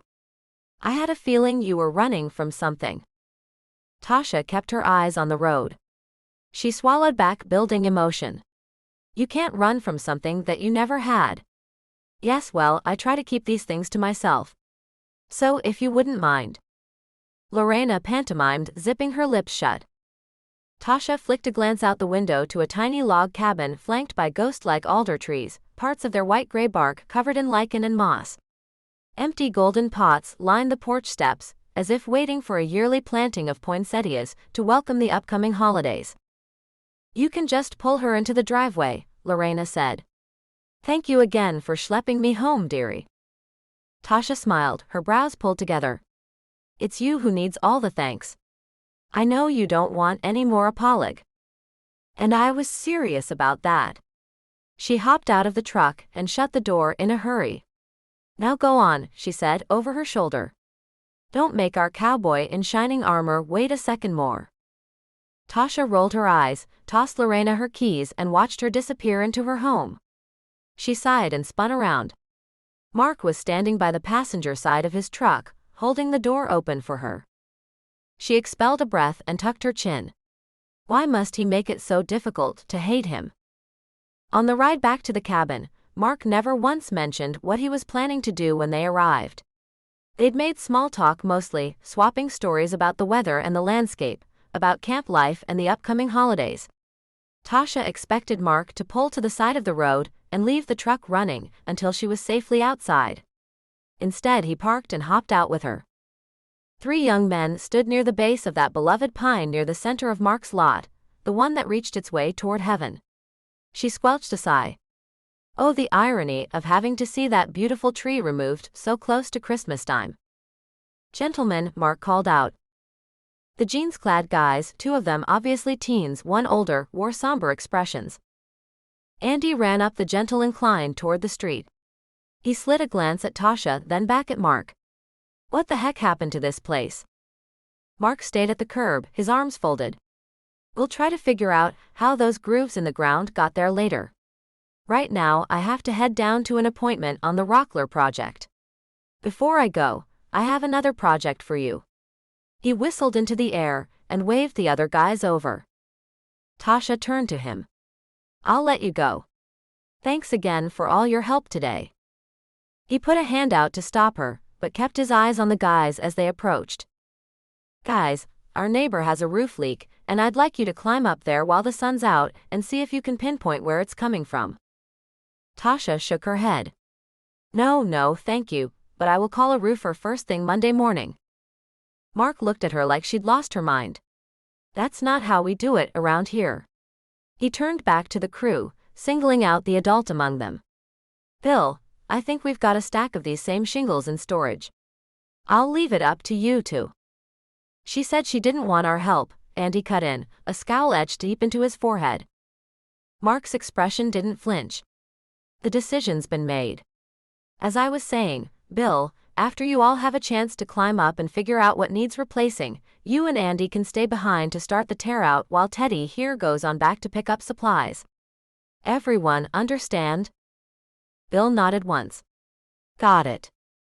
Teddy gave him a goofy grin. Yes, sir. Andy lifted a defiant chin at Marc, his eyes blazing. Tasha tapped Marc on the shoulder. She gestured with her pointer finger for him to follow her. Give me a minute, guys, he said, and followed Tasha around the back of her house until they stood on her deck out of the crew's sight. Tasha crossed her arms tightly in front of her. She gave Marc an unwavering gaze. I don't want your guys up on my roof. Really? Why is that? She steadied her breath. Because this is my problem. I'll take care of it. He licked his bottom lip, studying her. You accepted Lorena's help last night. She raised an eyebrow and tilted her head to one side, completely annoyed at how frizzy her mane was surely becoming. Are you really going to chastise me about that again? Don't you think I regret Lorena's injury? Has it ever occurred to you that may be the reason I want to hire a bona fide expert to take care of my leaky roof? She exhaled a sigh in a burst. The last thing I want to do is have one of my neighbor's guys fall off my roof. And that's the only reason you don't want my help? Tasha felt her gaze dull. This wasn't going well, and by this, she meant the entire move to this peaceful paradise. She never meant to become a hermit. In fact, she envisioned a handful of friendly neighbors that she might run into at the local grocery store or gas station or post office. She figured she'd see them enough to learn their names, but return home to complete her project in peaceful solitude, making decisions without input from bosses or an ex who had likely lied to her from the start. She'd looked forward to turning the rather run-down shack into a picture-perfect cottage with white interior walls, bursts of rustic blues and greens, and a new coat of barn red on the outside. Coffee on the deck out back in the morning, and wine on the front porch at night. Lately, that bigger-than-life dream had spiraled to a pinprick. But she didn't owe Marc an explanation. Really, they had only barely moved past the polite stranger stage. He reached for her elbow and bent closer to her, his voice low. You are a brave woman, Tasha McHenry. She formed the word "oh" with her mouth, but no sound came out. She cleared her throat. He'd called her brave. Now what was she to say to that? No one had ever called her brave. She doubted she would have ever used that word to describe herself. That's kind of you to say, Marc. He continued to stare into her eyes, no trace of patronizing in them. I've no doubt you can handle this on your own, but I've got a few men here with time on their hands. Let them help you. A tinge of wooziness swayed her, and she couldn't take her eyes from his. She forced herself to blink, and when she did, she managed to glance away. She pulled in a breath through her nose and swung a hard look back at him. Fine, she said, her voice cracking, but only if I can pay them in pizza. Marc laughed, the parentheses around his mouth deepening. He stood straighter and whipped a look back at the men, giving them a wave to continue toward her house. She's all yours, guys. When you're done, Tosh'll buy dinner. Bill and Teddy laughed and smiled. Andy, however, kicked a rock and sulked toward the cabin. You're doing a good thing here, especially where Andy's concerned, Marc said. The kid needs to feel useful. Thank you kindly. She nodded, not sure what he meant, but glad to know that this wasn't a one-sided endeavor. I've got to run, but I'll be back this evening. Save some pizza for me? She shrugged, biting away a smile. That'll be up to them. He nodded. Sure enough. On Monday morning, Tasha woke up, made coffee, fed the pup, got dressed, and headed to her Subaru by the side of the road. The sea beyond the cliff was calm, and admittedly, so was she. The guys had done as promised and more. They'd discovered more than missing shingles when they'd climbed up on her roof on Saturday. They'd found some rotted boards too.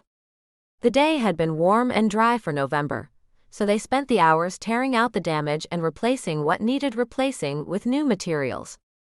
And when they were done with that, they'd celebrated by hanging Christmas lights for her. She'd had 2 nights of peaceful sleep since. And some generous portions of humble pie. Morning, Tasha, Mr. Cho called as she pressed the unlock button on her key fob. He slowed his long, tall strides, even as Courtney attempted to prance on past her, aloof as ever. Good morning to you as well, she called to him. I see you've had some work done, he said. She stopped. Hillary and Lucy, a couple of women in her old office, talked non-stop about all the work they'd had done, lip augmentation, lipo, butt lift, she'd heard it all. But she took another look at Mr. Cho and realized he was talking about the roof. Tasha stifled a laugh. Yes. Fix some leaks. The speed-walking couple she'd yet to meet rounded the incline, the wife in front. Mr. Cho gave her a salute, as she huffed on past with her intense eyes and low-hanging jowls. She didn't respond. Her husband, however, slowed on approach. His beagle pulled and coughed, stretching the leash taut, but the man stopped. He nodded at Mr. Cho, peered at the cabin's new roof, then gave Tasha a smile that was neither unfriendly or gregarious. "Had quite a crew out here over the weekend," he said.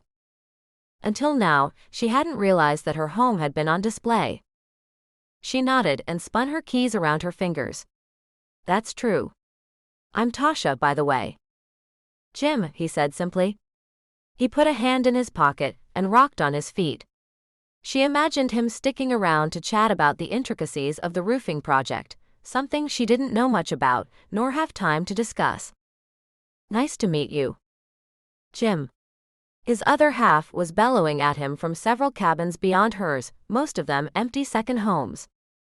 He gave her a placating smile that she couldn't have been able to see, then waved her on to continue without him. "My wife, Helena, she's always in a hurry."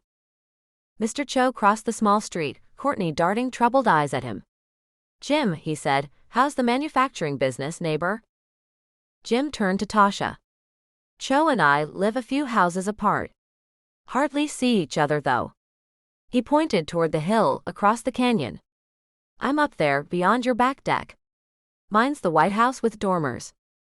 "That's a pretty house." "Thank you. Anyway, Cho here and I haven't talked in." He turned back to Mr. Cho. "How long has it been now?" "Months." Something foreboding crossed Mr. Cho's face. It reminded Tasha of sorrow. "Yes, 6 months now," Mr. Cho said. His expression remained grim, and though Tasha needed to get to work, something in the downward tug of his eyes made her want to stick around. Jim pursed his lips. "I suppose you've buried yourself in work. That's understandable under the circumstances. We should have stopped by more often. We'll make a point of that." Jim cast a wary glance to his wife's back. She had nearly disappeared from view. "Don't worry yourself," Mr. Cho said. He flashed a sad smile at Tasha. "My wife left me." Tasha's thoughts drifted to her own breakup. Though she and Roger had not yet married, for a time she was inconsolable.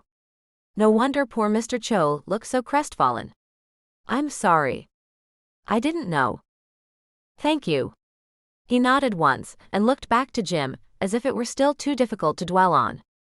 "So," Jim began in an obvious effort to change the subject, "I take it your roof held up okay under that storm." Mr. Cho's expression changed in a blink. He smiled. "Oh yes. No leaks for me. Of course, I always check my roof in summer. Wouldn't want to have to climb up on a wet roof in the middle of a storm."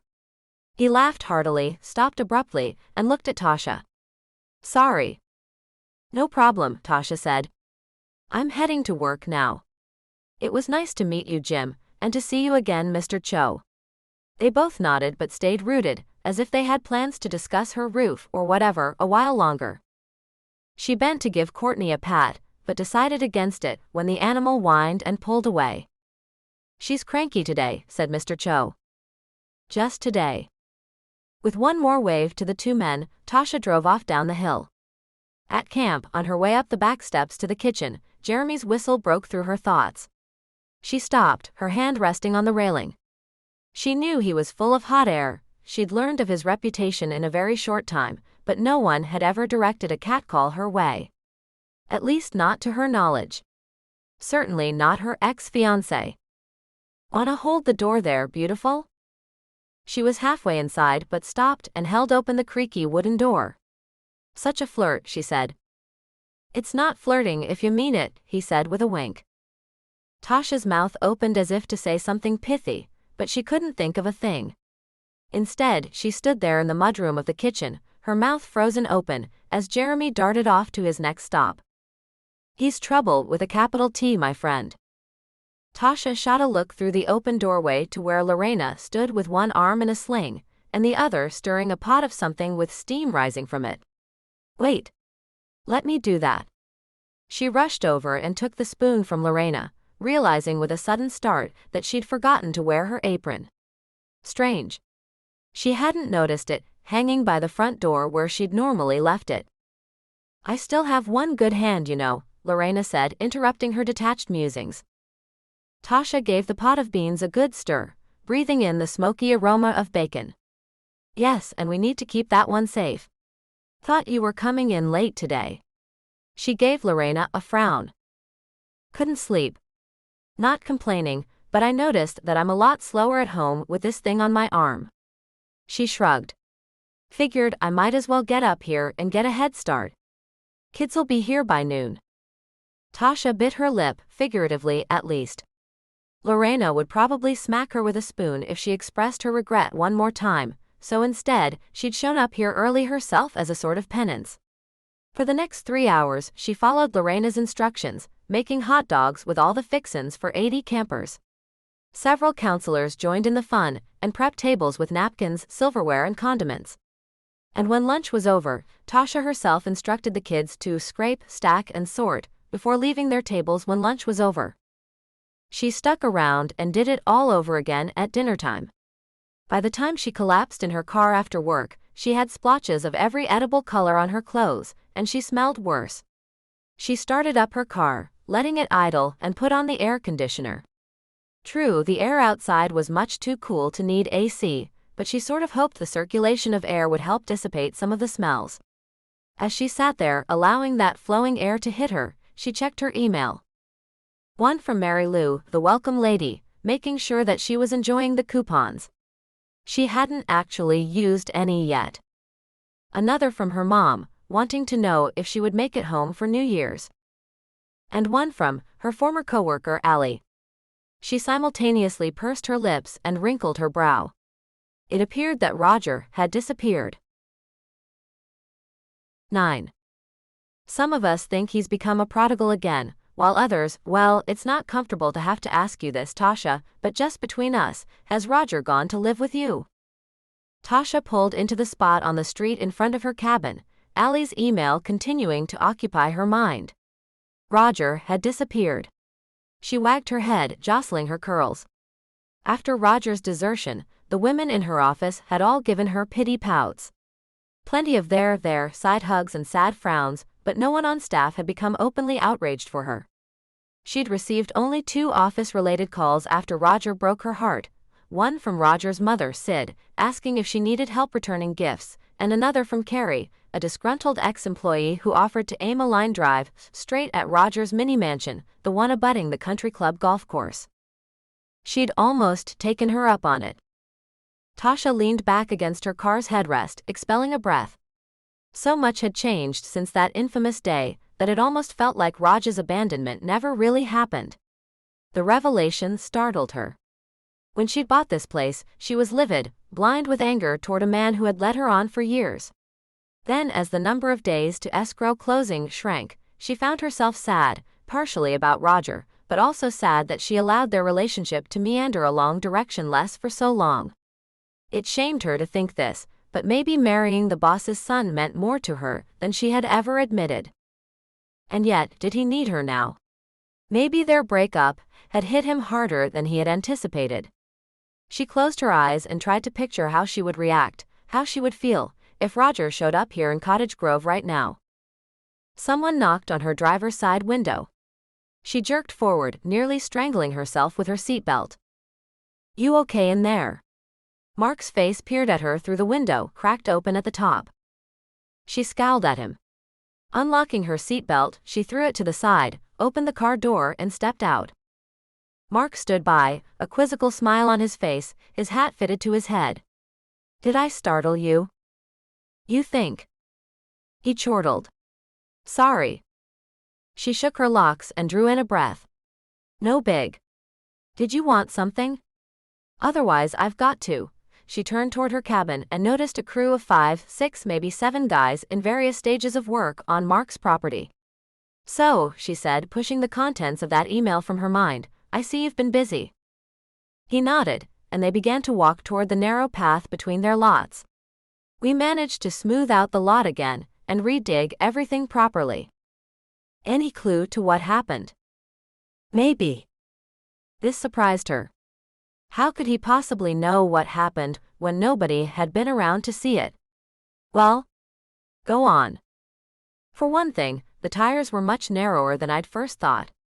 Of course, when I first caught sight of the damage, I couldn't see it very well since I was wearing my Sunday best. Don't remind me. Sorry. Anyway, initially, I didn't take that close of a look, but we also noticed that it was more than tires that made the grooves in the soil. Oh.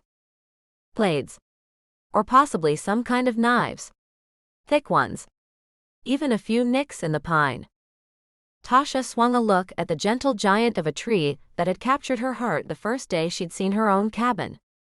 The thought of even minor damage to its trunk brought an unexpected ache to her heart, and a foreboding about the very near future. She hated to admit it, but she'd grown cautiously fond of Marc Shepherd and his ragtag crew, accustomed to their irregular presence on the lot next to hers.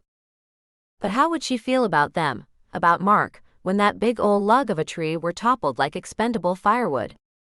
A thick knot formed in her throat. She couldn't meet Marc's eyes and instead looked at the toes of her boots. She spun her car keys on her finger. Marc took a step backward, giving her space. Well, he said, there's one more thing I need to bring up, Tasha. The curious way in which he said her name, almost stating it like a question, caused her to force her eyes to find his. Her neighbor turned and whistled into the air. Bill jogged over with a wad of fabric under one arm. He gave Tasha a look that was both wary and apologetic, handing the cloth to Marc, and did a 180, heading back to his work. Tasha squinted and she reached out her arm. Is that my apron? Marc nodded, his mouth a grim line. He handed it to her, and she let it unfold naturally. It was beyond salvaging, with mud caked into its fibers and crevices. She quirked a look up at him. Tasha, if there's something you need to say, well, I wish you would just get on with it. She set her jaw. Where'd you find it? He let out a sigh. Andy found it stuffed into one of the grooves. She shot him a look. Andy did, huh? That's curious. Oh, come on, he may not be a friendly kid, but he's not the kind of person who would. And you think I am, she shot back, interrupting him. He clamped his mouth shut. She watched the wheels of his mind turn in the changing expressions on his face. His Adam's apple bobbed, but it was within herself that she sensed pressure rising. Did he honestly think that she was capable, that she would do something like this? Tasha wadded the filthy apron into a ball and shoved it under her arm. Forget it, Marc. Good luck on your building project. She didn't owe him one more word, and at this moment, she didn't care if they ever spoke to each other again. Hadn't she moved to get away from drama? And now he and his young upstart were bringing her more. Worse, she had somehow become a suspect in their troubles. Her. Tasha spun away from him, but took only 2 steps before a welling emotion overtook her. She pivoted back to find Marc still standing there, as if his roots ran as deep as that big tree on his property. First you come here and start tearing up this lot just feet from my house, spreading your dust and grime everywhere. You tell me you're going to tear down the biggest asset this piece of property has, during the holidays even, and now you stand here with an accusation lingering in your words. What would you do if you were me?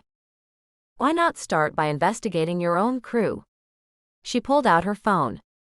Here. Let me do it for you. I'll just give the local police a call. He shook his head and reached out to stop her from dialing, but she yanked her hand away. You were the one who said somebody was watching me. That kid, she pointed at Andy, who she swore had a scowl tattooed on his face, has never liked me for some reason. So if we're placing bets, I'm putting all my money on him. All of it, huh? She shrank back. I bought this house on my own. Maybe you're not impressed, but I'm not here to impress you, or anyone. I came here for peace and quiet, and since you showed up, I've had none of either. She regretted that her voice broke, and that the words she'd spewed weren't exactly 100% true. Marc stared at her for a beat before shutting his eyes. He ran a rough-skinned hand across the side and back of his neck and blew out a frustrated sigh. Boss? It was Bill, standing behind him with kind eyes, carrying a question. Marc nodded. Right. Let's get this place cleaned up for the night, and give, he swung a look back at her, Ms. McHenry, some peace and quiet. All right. Bill nodded. Will do. Slowly, Tasha walked toward her cabin where Wolfie whined from the back deck. She didn't need to turn around again to know that Marc, too, had spun away. She knew it by the sound of his driver's side truck door slamming shut. 10. Sounds of the night kept her awake, the mournful howl of coyotes from down deep in the canyon, the staccato crash of waves at the base of the cliff. It didn't help that, on this particular night, the moon's glow poured through her bedroom window, allowing the branches of nearby trees to make shadow puppets across her ceiling. She'd thought about it all night long, but couldn't come up with one suspect in the crimes against her neighbor. Not that each incident was particularly heinous, but add them together, the missing toolbox, the carpet tacks, and the property damage, and Marc certainly had more than mere nuisances on his hands. Not to mention the rising implication that she had something to do with the crimes. She nibbled her pinky nail. Despite the shock of his presence around here, she'd believed that Marc had become a friend of sorts. At least, she thought he saw it that way.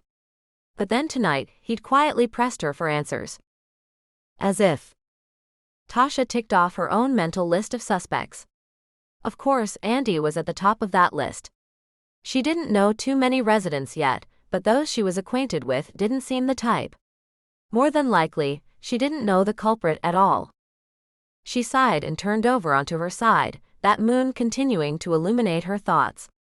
Tomorrow, she would get up and go to work. After that, she would do whatever it took to extricate herself from this entire mess and be exonerated. 11. With 2 schools squeezed into the camp's already cramped schedule just ahead of the upcoming Christmas break, and with 3 counselors down with the flu, Lorena had estimated that the day would be busy. The understatement of the year. Tasha schlepped another full box into the kitchen, sweat dripping from her temples, despite the drop in temperature. The kitchen windows were foggier than Morro Bay in summertime. Ack. There's no more room for all those boxes, Lorena said, wiping her good hand on her apron. She frowned. Oh, but we need 'em. Okay, let's see. Maybe you can just kick that one into the break room. Tasha dropped the box on the floor and shoved it with her foot. It hardly moved. She gave it another hard shove. Had no idea frozen bread could weigh so much, she said. I'll be back in a minute with another one. Oh, darlin'. Jeremy caught Tasha around the middle as she headed for the giant walk-in freezer at the end of the hall. What's your hurry? Tasha stepped back, disengaging herself from Jeremy's charms. Oops, sorry about that. Just on my way to grab another box of bread. Jeremy flashed her a wide smile beneath his blonde mustache. We can't have you scarring up those beautiful hands. I'll do it, if you'll come with me, to show me where to find it. Jeremy, don't you have some wood to chop outside? Lorena's face was flushed, whether from the heat of the kitchen or her ongoing annoyance of Jeremy, she wasn't sure. Tasha flexed her arms in front of herself a few times to shake out the cramping, and she gestured with a nod of her head for Jeremy to follow her. Honestly, Lorena, she called back, ignoring her boss's glare, I could use this man's muscles at the moment. Hear that, cook? Jeremy hollered. She needs me. When they reached the freezer, Tasha gave the metal handle a solid tug to break the door's suction and opened it wide. It's that one up there, she said, pointing to a box identical to the last 5 she'd lugged down the hall. She would have liked to use a dolly, but the only one in the building was in service upstairs. Ignoring the step stool, Jeremy climbed the metal shelving and pulled at the box with one hand. He hopped down with the box of bread on his shoulder, as if it were as light as a sack of rags. Together they walked back down the hall. When they reached the kitchen, Lorena nodded back toward the break room again. Tasha caught his eye. You can just set it in there on top of the other one. After he set the box squarely on top of the other, he leaned toward her, touching the small of her back lightly. Anything else you need, darlin'? Not a thing, Superman, she said, laughing. She was still laughing when the door to the outside slammed shut. Marc filled the doorframe, his rough hands resting on the hip pockets of his worn denim, his expression undecipherable. Howdy, Marc, Jeremy said with a chuckle. Wasn't aware of a wood delivery. Or are you looking for work? Might be. You leaving soon? Jeremy's mustache twitched. You never know. You never do. Tasha cut in, uninterested in finding out Marc's real purpose for showing up unannounced at camp. I'll let you boys sort it all out. She cast Jeremy a smile. Thanks a bunch for the help. Appreciate it. Sure thing, he said with a wink. Tasha, Lorena called out from her post at the stovetop, put that man to work. We need the help. Marc hung his hat and trailed into the hot kitchen, his brows lifted. Don't just stand there gaping at me, Lorena said. Start drying those wet pots and pans. My, this is a pretty hostile work environment you've got here, Marc said, obliging Lorena by tossing a towel over his shoulder, picking up a pot, and shaking out the excess water. Want to help me here, Tasha? Not a chance. She had begun laying out narrow loaves of bread, face up. She would butter them before sending them into the oven for browning. Why was Marc Shepherd here anyway? To spy on her. To keep close tabs on her in case she suddenly broke. She hadn't forgotten the way he had looked at her when he'd found her apron, like he was expecting some kind of confession. She slathered butter onto bread with excessive force. If anyone was going to find out what was going on, and without Marc or his crew's help, it would be her. Lorena's voice broke through Tasha's barrage of mental talk. I supposed you've hauled a bunch of wood up here again, Marcus. You guessed correctly. The truck's full of clean wood for burning. Enough to get the camp through the holidays. He dried off another pot and hung it on the rack above his head. If only the tyrannical boss around here would give me my release papers, I'd go find myself a helper and unload it all. Okay then. Don't let me stop you a minute more. All I ask is that you find someone other than that wily Jeremy to help you. He's after my help, she said, flicking a nod in Tasha's direction, and I don't want to give him one more reason to bring his sorry bum back in here again. Tasha scoffed. For his part, Marc didn't comment on Lorena's remark at all. Instead, he grabbed his hat from the hook by the door, and with barely a glance in Tasha's direction, he simply said, "Ladies," before stepping outside. She didn't go home after work, because if Tasha had allowed herself to sit on her couch for even a moment, she would not have been able to get up. Instead, she kept on driving, rolling past her property on the canyon side, rounding the corner, and taking the winding, narrow road that led into the mountain that she could see from deck. She had hiked this way before, but her car took her much farther than she had ever gone on foot, especially after dark. The mountain zigzagged a bit, and she quickly found herself darting from one end to the other, only higher up in elevation. A surprising lack of people filled the neighborhoods along the ridge. Then again, weekenders had likely gone back to their normal lives, and those who lived up there were probably still on their way home. Many in Cottage Grove commuted inland to work. Some properties did look abandoned though. Not terribly unkept or dilapidated, just quiet, forlorn, like they hadn't enjoyed inhabitants for a long while. Tasha pulled her Subaru up to a darkened house, pulling as close to the edge of the property as possible. She stepped out of the car, her boots scuffing over the needle-strewn roadway. The thick smell of damp pine met her senses, and cool fog dripped from the redwoods. She slipped on a pair of wool gloves to keep her hands warm as the night grew cold, and began to walk, not quite sure what she expected to find.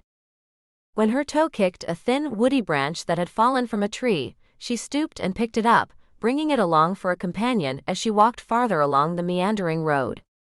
Up ahead, a metallic green truck sat in front of a lighted yellow house. She slowed. She had seen that truck somewhere before. Her mind zipped through images of the post office, the grocer's, and the organic fruit stand she pulled into on occasion after work, but she couldn't place the truck. And then she remembered. Andy's girlfriend had appeared one night at the barbecue in a truck similar to this one. At least, the color was similar. She peered at it more closely, taking in the stickers littering the truck's back window: Country Girl, a pot leaf, and a saucy die-cut sticker of an anatomically flawed stick figure batting her eyelashes. No wonder Marc had steered Andy away from the girl. With resolve, she kept on walking, gouging the stick into the ground with each step. A few lights from homes to the north appeared in the canyon around the bend, bathing everything in a simmering glow.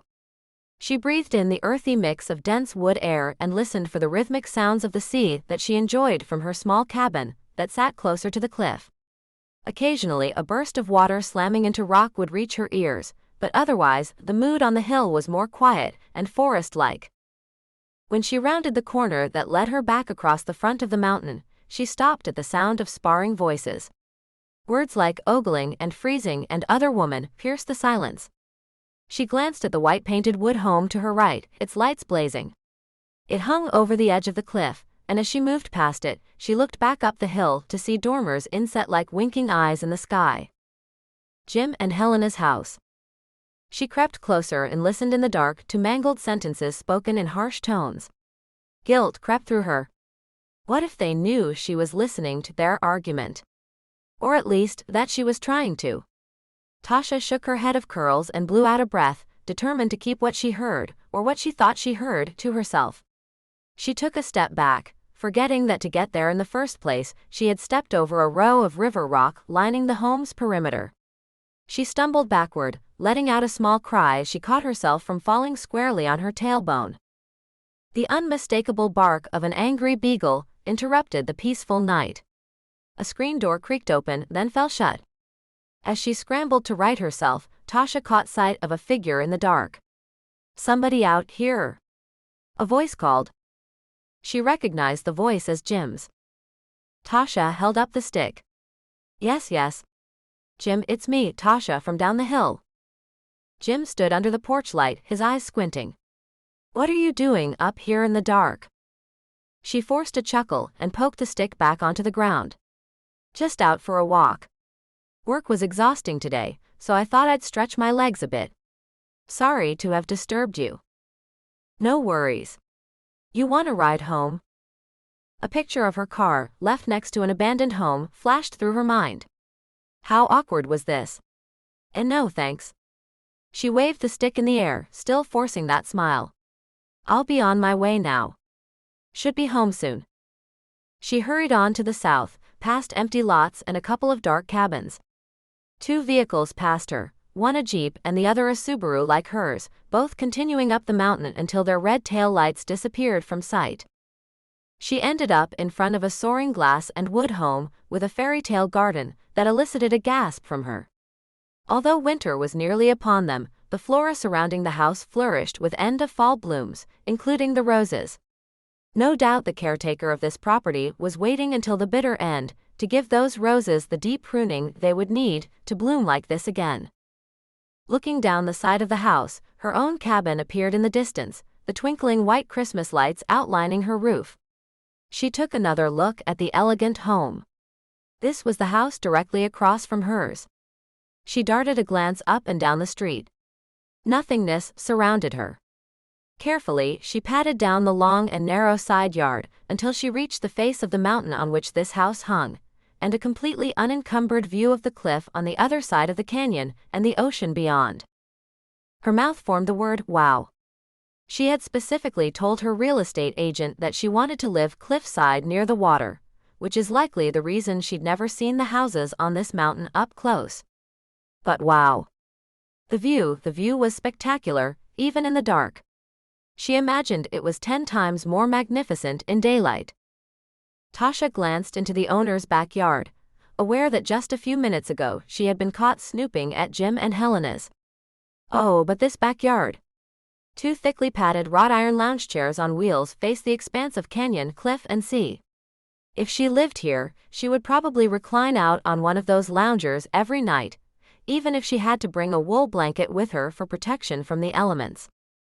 She pulled her gaze away and found herself staring across the canyon toward her little cabin, where something moved near the back door to her home, across the deck. A figure stood under her porch light, and though it was difficult to make out exactly who it was, she knew. It was Mary Lou. Since her welcome wagon visit, Mary Lou had called Tasha twice, asking if she could check in on Wolfie for her when she was at work. Finally, Tasha took her up on it. Especially since the days had grown colder, and she'd been leaving Wolfie inside more and more. She always left the back door open anyway, so why not? Tasha had wanted to take this little excursion up the hill without anyone noticing, and having Mary Lou feed her wild beast had given her the excuse she needed to bypass her home after work and snoop around up here. Another figure crossed the deck and stepped over the threshold into her house. Tasha blinked. Marc. She bit her lip, squinting into the dark at his unmistakable, towering figure. What did he want? She sighed. Probably interrogating poor Mary Lou. Unless, of course, he had some other reason to enter her home. A low and whiny groan came from somewhere nearby. Tasha froze. Instinctively, she whipped out her phone, but noticed she didn't have service. She bit the inside of her lip and hastily slipped the phone back into her pocket. The whine began to build until it morphed from a subtle groan into a fierce yet guarded bark. A dog jumped down from one of the lounge chairs and scrambled toward her, barking its fluffy white head off. Courtney. Tasha bent and tried to soothe the furious animal. SSH Courtney. It's okay. SSH. The prima donna poodle held her ground a mote's distance away, groaning and growling like an irate queen. Realizing the animal would not be allowing her to get close, Tasha stood and began to back away. She was halfway back to the street when the poodle released one more and stay out bark into the black night and retreated, ostensibly back to her perch on her owner's backyard lounger. Minutes later, Tasha reached the car, her heart still beating in her ears. If she'd wanted to simply raise her metabolism after a long day's work, she'd certainly accomplished that. Tasha slid into the driver's seat and put her key into the ignition. Truth was, she was looking for something, anything, that would help her figure out who was out to get Marc and why they had attempted to pin the crimes on her. She made the slow and windy ride home, past the occasional cabin lit with Christmas lights and whimsical decor. She had put homes with some of the faces she'd met, and she had become introduced to another area of Cottage Grove, but for all the new information she had gained, Tasha realized that she still had more questions than answers. 12. The roses on her kitchen table exploded from their green-tinged vase. Every rose was dark crimson, open, and ostentatious. A card stuck up above the largest one, as if waving at her and calling out, "Pick me, pick me." Tasha set her purse down and slipped out of her boots, sliding them up against the wall. Wolfie wandered over, sniffed her sock feet, sneezed, and rolled himself up next to her boots. Tasha patted his head. Missed me, eh? She pulled the card from the bouquet, curious. Had Mary Lou found them on the porch and brought them inside? She couldn't imagine that Marc had given them to her, although she still wondered what had drawn him inside her cabin. Snooping for clues, perhaps? She rubbed her thumb over the place where her name was written on the envelope. The penmanship didn't look familiar. Then again, it was probably written by a florist clerk. Tasha dropped the unopened card onto the table with a sigh. If her parents or a friend or camp folk had sent her flowers, they would not have been roses, and definitely not red ones. Her cell phone split the silence, the tune painful in its familiarity. "Since You Been Gone" by Kelly Clarkson. Brutal lyrics. Perfect to signal that an ex was calling. Thing was, she'd not actually received a call singing out that ode to a deadbeat ex, until now. The words of the song cut through her mind like a sharp blade. Her stomach tumbled, like she might be sick. She reached out, found herself staring at Roger's name blazing on her screen like some rogue celebrity, and in a knee-jerk reaction, she turned off the ringer and tossed her phone onto the floor. Wolfie wandered over, sniffed her phone, then gave her a "what's this all about" look. "Don't judge," she said. Her pooch quirked his head to one side, and when she didn't reply, he collapsed onto the ground next to her phone, the loose skin above his eyes shifting side to side. "Fine." She ignored the phone and instead grabbed the envelope on her table and ripped it open. "Tash. You were the one, and I never knew it. I want you back. Can we put this behind us? Raj." "Really?" The card was the size of a business card, so clearly he couldn't fit much on it, but, really? She remembered back to the evening she'd called him to discuss last-minute reception seating arrangements. About that. He'd begun his farewell speech over the phone, no less. About that. About their wedding. Their marriage. She took another glance at the card. His penmanship, as usual, was perfect. Image had always meant the most to him, and saying things like, "I'm sorry I ripped your guts out of your body while breaking your heart," was probably not something he'd like to admit on paper. Tasha collapsed into a chair and rolled her disheveled hair up into a bun, then let go, allowing it to cascade down her back. She cut a wary glance at the flowers. She had to admit, they were gorgeous. Fresh and lovely. She knew that she was allowing her past to color her view. Part of her still wanted to drop them in the garbage pail, but another part wanted to give them a home that would appreciate it. Decision made, she got up, turned off the light, and padded down the hallway toward bed. The next day after work, Tasha drove back home, those ridiculous roses still strapped into the front passenger seat of her small SUV. 3 of the baker's dozen were already drooping hopelessly, a reminder of her engagement to her ex-fiancé, weak and short-lived. "What are you doing with those?" Lorena had asked that morning, her face marred with stress lines.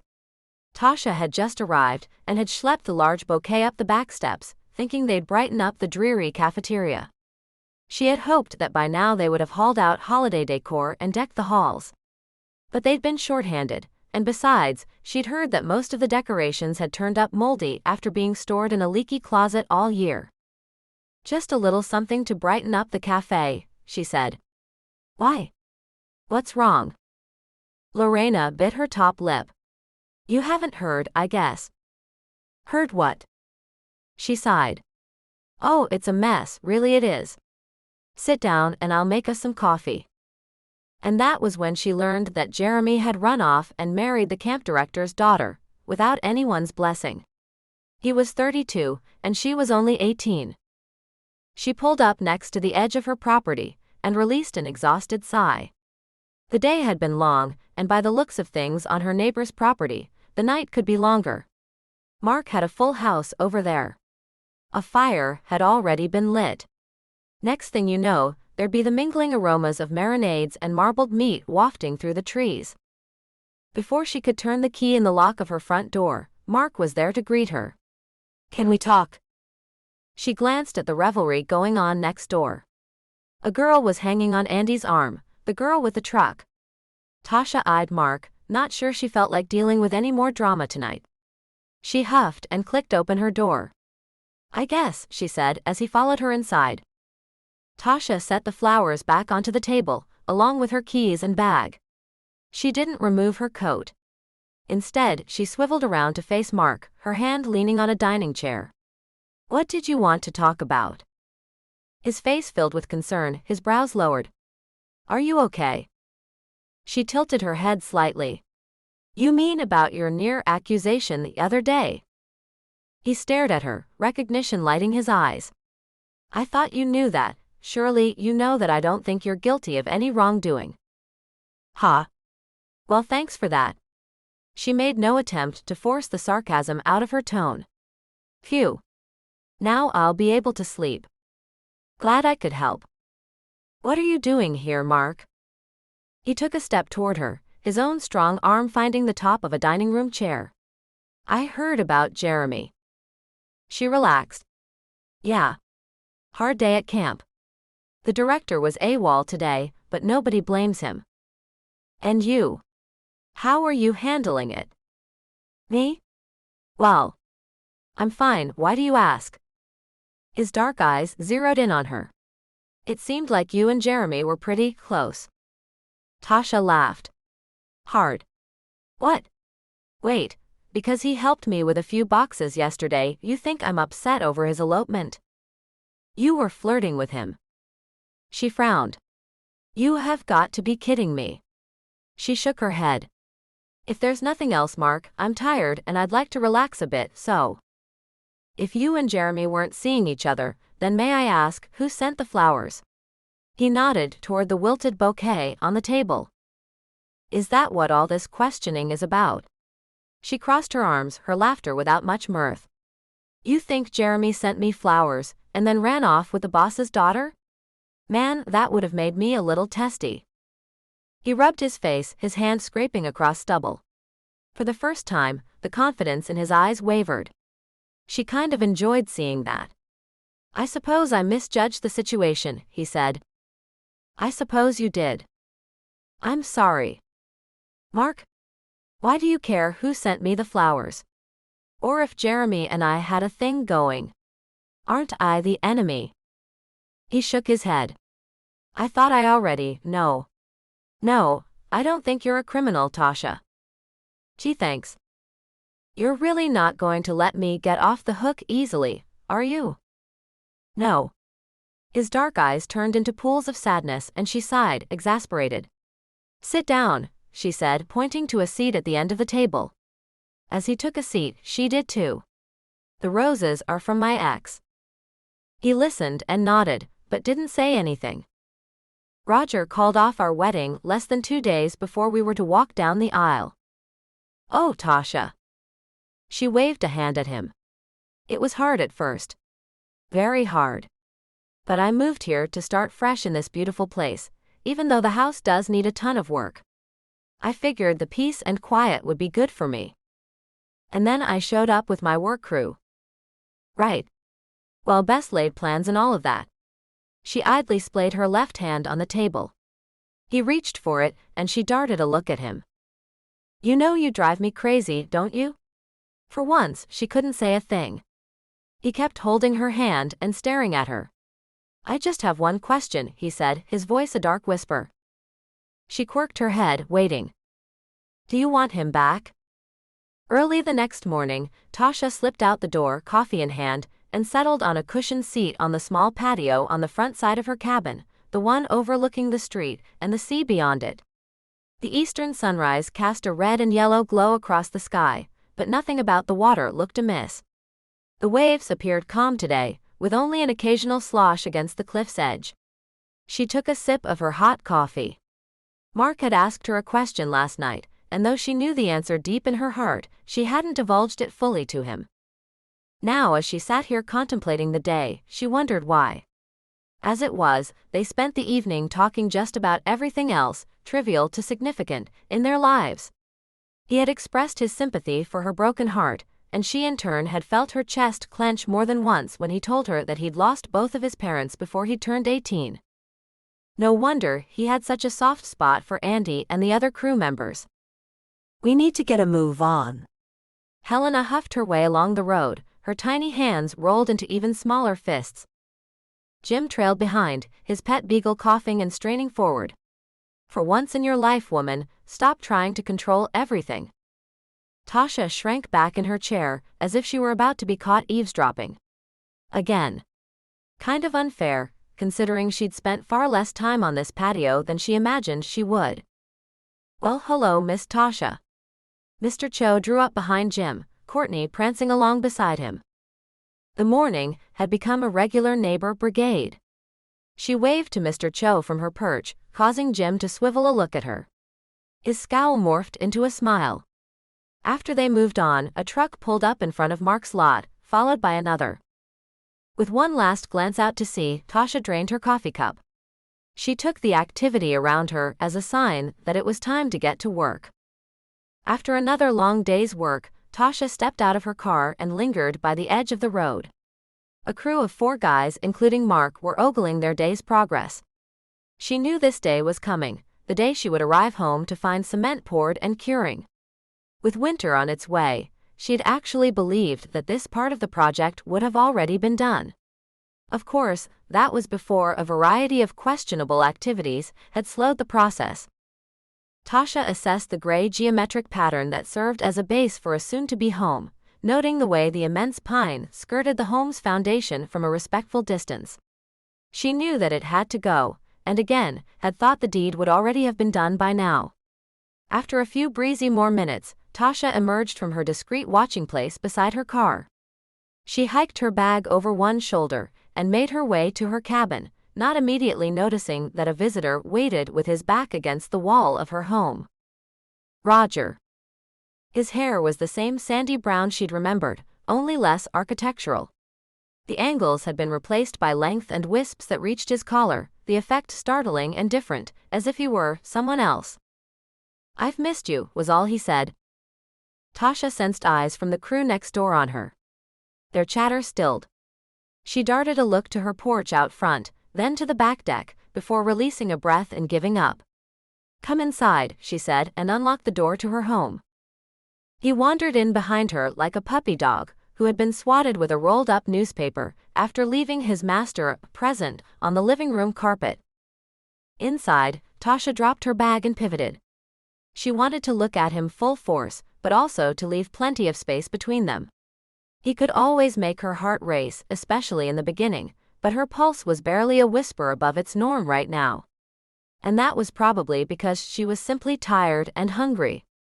And annoyed. What are you doing here, Roger? He reached out to her.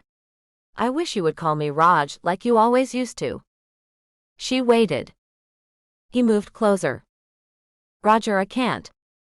He rubbed his hands up the length of her arms, settling them on her shoulders. SSH. Baby, please. We've got all night to talk. Okay. He chucked a finger under her chin so he could smile into her face. I received word that you were missing. His face brightened. You've been keeping tabs on me. She shook her head.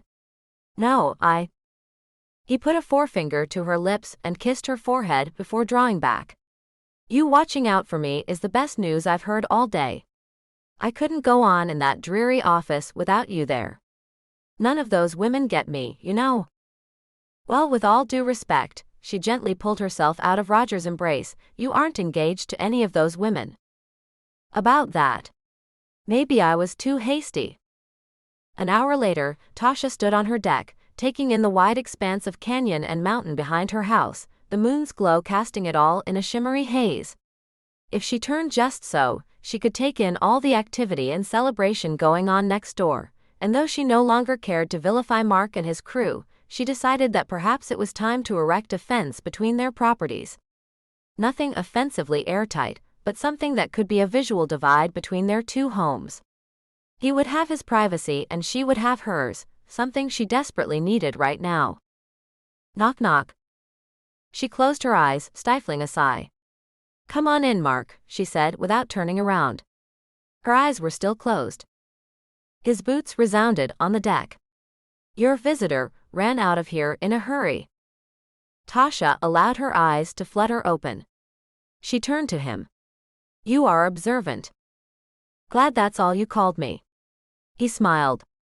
Can I ask you a question, neighbor? Shoot. The tree. That's not a question. Fine. She crossed her arms and leaned them on the deck railing in front of her. I noticed that you finally were able to lay the foundation to your home today. It's lovely, by the way. Thank you. Andy and I poured it, but Bill and a couple other guys finished it for us. Pretty soon we'll be snapping lies and framing it up. She nodded, trying to picture that. I was wondering when you're planning to take down that old tree. He moved closer to her, leaning strong arms on the deck railing, their shoulders lightly brushing. He tilted a look down at her, his eyes peering out from beneath his hat, searching her face. It's Christmas. I thought we could all decorate her for the holidays. The guys are already fighting over who'll shimmy up her branches to string the lights. He swung a look back toward the canyon. There'll be plenty of time to remove it later. She nodded. I see. My turn to ask you a question. Didn't realize we were taking turns, but all right. Was that your ex-fiancé I saw running out of here? It was. Is he still your ex? Yes. He paused, allowing her answer to sit there in the silence between them. Finally he asked, will he be back? She turned her chin toward him, realizing for the first time how powerfully close they stood. Never, she whispered. Gently, he placed a hand over hers on the deck railing, massaging her fingers with his thumb. Good, he said into the night. That's really good to know. 13. Christmas would be here soon. Even if she hadn't had a calendar hanging in her hall, or a schedule to keep at the camp, Tasha would have known simply by the shorter days and advent of scents, not to mention that appearance of lighted reindeer and creche scenes on the occupied homes in Cottage Grove. It was Saturday, and she and Wolfie were hiking along the same ridge that she had driven to a week earlier. Just as she thought, the views from the land high above hers were stunning. Wolfie strained against the leash. Hold on a second, little guy. She pointed across the canyon. See that over there? That's Marc's lot and there's ours. And over our rooftop you can see the ocean. Wolfie continued his staccato sniffing, as if much more interested in whatever was under all those needles and pine cones, rather than across the expanse that led to their home. When they returned from their hike, it was nearly dusk and the roads were empty, so Tasha let Wolfie off his leash. He sprinted up the gradual incline and leapt up to Marc, who stood on his home's new foundation wearing a jovial smile on his face, like a kid with his first motorcycle. Marc squatted to give Wolfie a thorough rub-down, including allowing her less-than-vicious pet to nibble on his hands. He stood when she approached, that smile still on his mug, his eyes crinkling at their corners. Hi there, he said. Hi yourself. She examined his wavy locks of black hair. No hat today. To what do I owe this formal occasion? Time for new things. He paused. You've been gone a long time. She quirked her head to the side, still looking up at him. You been stalking me, Mr. Shepherd? Something playful passed across his face and he smiled wide. I have something for you. A ripple ran through her, followed by heat to her cheeks. If ever a question existed of whether she was over Roger, she'd found her answer. Marc reached down toward her. Take my hand. Her eyes flitted to his hand, roughened from years of work out in the elements. She took it, and allowed Marc to pull her up to the foundation of his new home. Let me show you around. He put one hand gently on her upper back, and pointed out the various rooms in his soon-to-be house. 3 lower-floor bedrooms and 2 baths took up more square footage than her living room, kitchen, and hall combined. A spiral staircase would eventually lead to a great room, large enough for a dining room table, office with a view of the ocean and living area. Off that would be a spacious kitchen with double skylights and room for a big fat chopping block. What do you think? She nodded, surprised by how happy she felt for him. Marc, it's lovely. Beautiful. He chuckled. Haven't built it yet. She turned, taking in the pleased look on his face. She breathed him in, not sure where the smell of earth and pine began and ended. Well, she said, it will be gorgeous. I just know it. There's more. She felt her brows raise. The night was coming, but she didn't want to wait to see what else Marc had in store for his home. Tell me. With care, he turned her around until she was nearly facing the canyon. She gasped and swiveled a look at him. I don't understand. My Christmas present to you. Her gaze took in the beloved pine that skirted the newly set foundation. An oversized red bow was affixed to one of its feathery branches. Tears gathered quickly, making their way out in record time. The lump in her throat made it difficult to release the words she longed to say. His arm found her waist and he pulled her closer. It's not going anywhere, he said, kissing her temple.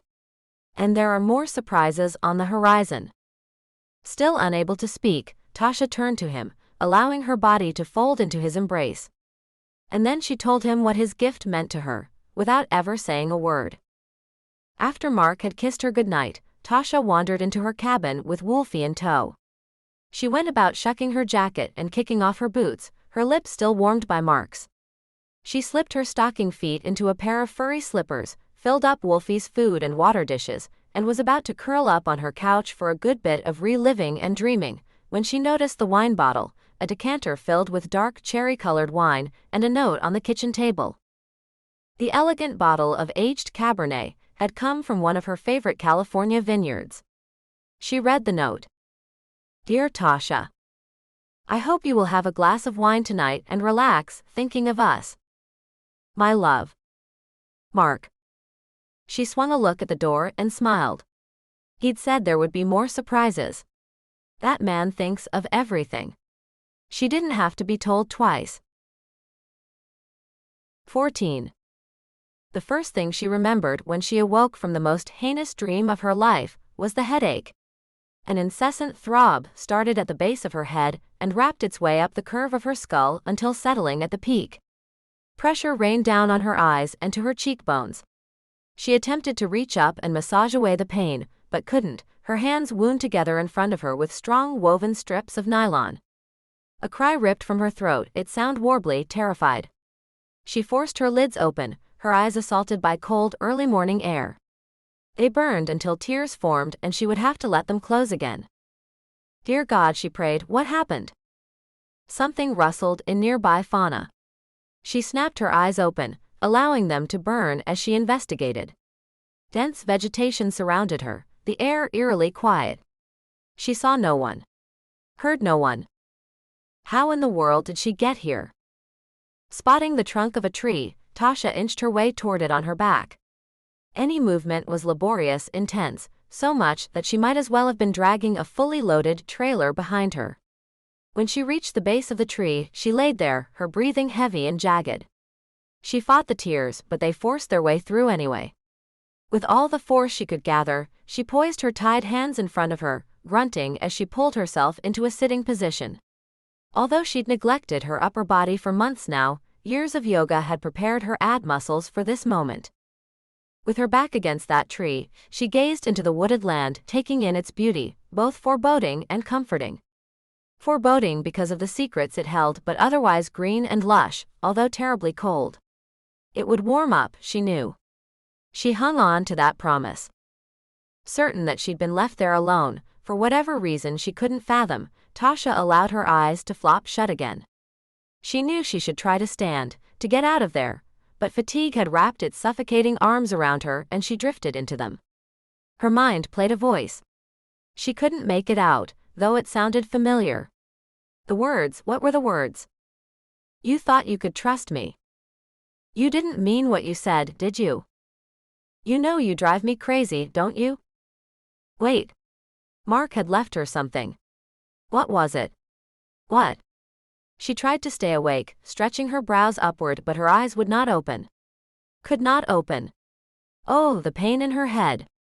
It pounded with a ferocity, sucking away at her memory, her senses. Why would he say those things to her? She thought she could trust him, but now, oh, her head. She felt herself fading, struggling with those last moments of consciousness. A garbled voice coaxed her to sleep, its voice harsh and unforgiving. I thought I could trust you, but all you've done is gotten in my way. She awoke for the second time, tired and dehydrated, but she rallied.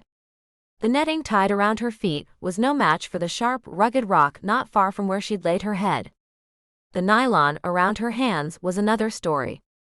She couldn't find a way to saw the tightly wrapped nylon off without severely cutting up her aching hands. They had already turned blue from lack of blood flow, and several scrapes had bled and clotted. But her legs were free and she could walk. When adrenaline kicked in, she also discovered that she could jog. Unfamiliar with this area of the woods, she followed the sun. When she'd awakened earlier for the second time, that ball of gold had been overhead, but since then it had moved westward. She followed it, hopeful to either find the road toward home or the ocean. Minutes stretched into the afternoon, but she cautiously walked on, that menacing voice now faded to a whisper. No matter how hard she strained, grabbing onto the identity of that voice was like trying to pull a speck of shell out of a gooey raw egg. The words, though, she could not get out of her head. They continued to swirl in and out of her consciousness like a pinwheel. How had she allowed this to happen? An aching hole in her gut caused her to slow more than once, including a stop to vomit. With each retch, she felt grief over her predicament ebbing away, only to be replaced with a loathing she had never felt. Not even when Roger had left her before the wedding. Roger. He had been here only yesterday. Or was it the day before? She swallowed bile, too weak to fully grasp the bombardment of panic. Roger had brought her wine, or wait, maybe it was Marc. She stopped and massaged her right temple, listening to the whoosh of her own breath in her ears. She reached the roadway with myriad questions, an empty stomach, and a silent whoop of relief. Tentatively, she stepped onto the road, stealing glances over her shoulder. Several silent minutes passed before she heard tires on pavement. Her throat closed and she hurled herself behind a tree watching. Her heart thrummed in her chest. A truck approached, heading in the direction she needed to go, and it was green. A vibrant, obnoxious green. She stumbled out to the roadway and waved her tied hands into the air. 15. At her cabin, Tasha let herself out of Katie's father's truck and stumbled into Lorena's waiting arms. Mary Lou stood right behind her with Wolfie in her arms. Lorena's tears were hot and fat. "Oh, Tasha, oh. Everybody's out looking for you. Marc, his crew, everybody." Katie came around the infamous green truck. She put a hand on Tasha's shoulder, her pale gray eyes peering up at her. "Found her by the side of the road with this around her hands." The girl held up the nylon restraints. "Thank God I had my dad's tools in there." Mary Lou gasped. "Oh, you poor thing. What happened? Are you hurt?" A squad car pulled up before Tasha could find the words to relay the details of the entire terrifying event. Truthfully, she didn't know when she would ever be able to assemble all the pieces of last night's puzzle. Officer Wesley approached. "Ma'am, I'd like to take a statement, and then we should probably get you to a hospital." Tasha shook her head of curls vigorously. "I'll answer your questions, but no hospital. Please. I need a shower and sleep." She glanced over at Marc's property, her heart pained at his absence. Mary Lou put her hand on Tasha's arm. "I sent him a text," she whispered. "It doesn't look like his phone is on." Lorena cut in, guiding Tasha with her good arm around her shoulder. "Honey, let's get you sitting down and some nourishment in you, and then we'll talk about finding you some medical attention." She glanced at the officer. "Wes, please." He flapped his book shut. "Let's make it fast, Lorena." The entourage made their way along the side of Tasha's house to the entry door, which stood open. Tasha halted, sucking in a breath, fresh memories assaulting her. "Investigators already been through here," the officer said. "You're free to go inside." When she wavered, Mary Lou asked, "What is it? Do you remember something?" I answered the door. Officer Wesley reopened his writing pad. Lorena rubbed her shoulder again. "Who was there, sweetheart?" She squeezed her eyes shut, searching her mind for more than just bits of the past night. She remembered the kiss, and the bottle of wine. And the note. She had relaxed on the couch with a glass, content, maybe a little tipsy. A knock on the door, and she got up to answer it. Tasha turned to the three of them. She swallowed a painful lump in her throat. "I'm not sure. No matter how hard I try, the details are shadowy at best. Maybe it was the thief." One of the officer's brows shot up like a torpedo. "Thief?" The folds in Lorena's forehead deepened, and she exchanged a glance with Mary Lou. "Come inside," Lorena said. "I'll whip us all up something quick and then we'll talk this through." The officer bore a hard look at Lorena, but said nothing. Instead, he walked through the cabin and onto the back deck, scribbling onto his pad. He made a phone call, his voice muffled by the picture window between them. When Lorena had served them all some tea and re-entered the small kitchen, Officer Wesley wandered back inside. He sat down on a loveseat in the living room across from Tasha and removed his hat. "Tell me about this thief," he said. Tasha slid a glance at Lorena, who nodded cautiously from her place at the kitchen counter. "Well," Tasha began, "right about the time that Marc began working on the lot next door, things started to disappear. Do you know Marc Shepard?" The officer sniffed. "Course. I know everybody around here. Especially him, always trying to take things into his own hands. Some of those kids he spends time with, well, let's just say I've had my suspicions." He sighed. "What kind of things disappeared?" She blew out a breath, remembering back to when she'd met Marc. His young pal Andy was suspicious of her from the start. First it was some survey flags, and after that, a toolbox disappeared. "Did you file a police report?" "Me? No, of course not. None of those things were mine." He nodded but shot her a look. "This is the first I'm hearing of it, and chances are if a report had been filed, I'd know." She swallowed. Anything else missing? "And no. Well, except for my apron." He pursed his lips, his smile both quizzical and condescending. She pointed toward the hook by her front door. I usually leave it hanging there, but noticed it gone one day. Didn't really think much about it though. Not until the night that Lorena hustled into the living room with a platter of simple ham and cheese sandwiches balanced on one hand. Her sling was gone, but her wrist was still heavily wrapped. I came over here the night of the storm and helped Tasha with a roof leak. The next day, Marc stopped by and noticed that someone had dug up his lot next door. Officer Wesley furrowed his brow. Had you seen anybody? That's the thing, Lorena said. Tasha and I spent most of the night in the so no, we didn't hear or see anything. And the next day, one of Marc's crew found my apron, Tasha cut in. It had been shoved into one of the grooves, dug into the property. The officer scratched his chin. He crossed his arms and sat back. Seems somebody's been trying to keep these crimes a secret from the authorities. Tasha frowned. Her head still swam with a cocktail of drugs and fuzzy memories, but she couldn't think of any person she knew who would want to keep the goings-on of the past few weeks from the police. Other than, of course, the criminal himself. Officer Wesley leaned forward, jamming his forearms into his lap. He zeroed in on Tasha's eyes. Now, why do you think anyone would want to do that? Lorena stood up. That's enough. Tasha's been through a terrible ordeal, and I think it's high time we get her to a hospital. She pointed at Mary Lou. You need to drive. Mary Lou pushed Wolfie off her lap. Absolutely. Let's go, girls. In a minute, Lorena. The officer turned his attention to Tasha. I need a description of the suspect.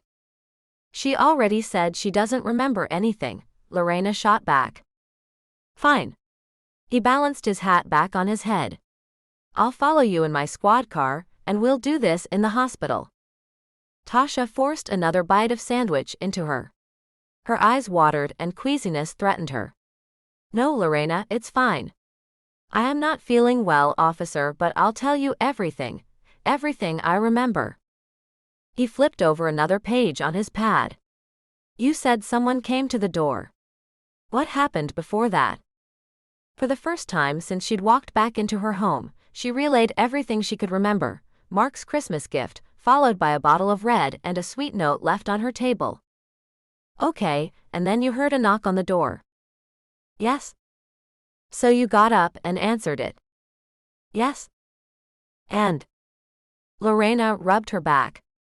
Try to remember who was there, honey. Tasha looked at the hat on the officer's head and stopped. Any color in her cheeks surely had disappeared. What is it? Mary Lou asked. She glanced at Mary Lou, and then at Lorena. He wore a hat. What kind of hat? Officer Wesley asked, unable to hold a poker face. He began tapping his pen on that pad of paper, clearly anxious for this last bit of news.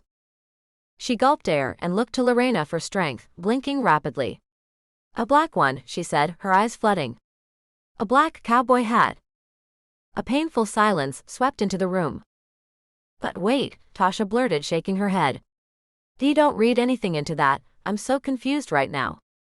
Officer Wesley's phone beeped, and he held it up to look at the screen. A triumphant smile unfurled across his face, and he stood, snapping his notepad shut. We have our suspect, ladies. He looked at each of them in turn and doffed his hat. I'll see myself out. As he marched out of her house, Tasha wanted to run after him, to cry wait, but both her legs and her lungs failed her. 16.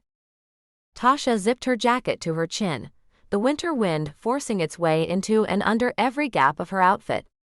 She locked the door of her cabin, took a deep breath and stepped outside. For the first time all week, she didn't tremble when she looked over at Marc's property. At first, she couldn't accept her feeble memory of that night. Had she imagined that a hat-wearing man had shown up in the dark? Surely there were more Stetson-wearing men in this rustic coastal town than Marc Shepard. But then Officer Wesley made his announcement to the local press. We found our guy, he'd said, prowling around the hills across from the victim's cabin. She didn't want to believe it, but as Officer Wesley annoyingly pointed out, no other crimes had been committed all week. And as details poured forth, Marc had been found trespassing on Jim and Helena's property with binoculars around his neck and a sharp knife in his pocket. She slowly allowed herself to absorb that perhaps Marc was not the man she believed him to be. The idea of it crushed her. Marc, she'd heard, had denied any involvement in her disappearance. Said he was trying to find her. His hat, he'd said, had been missing for days, along with several personal items, such as the fire pit and beach chairs. When Officer Wesley confronted him about why he hadn't filed a police report, Marc offered him nothing. And then he called, leaving her a voicemail message, his voice raw, angry. "Were you hurt? When I get out of here, I'll find out who did this to you." He paused. "You know you drive me crazy, don't you?" His words wrenched her core.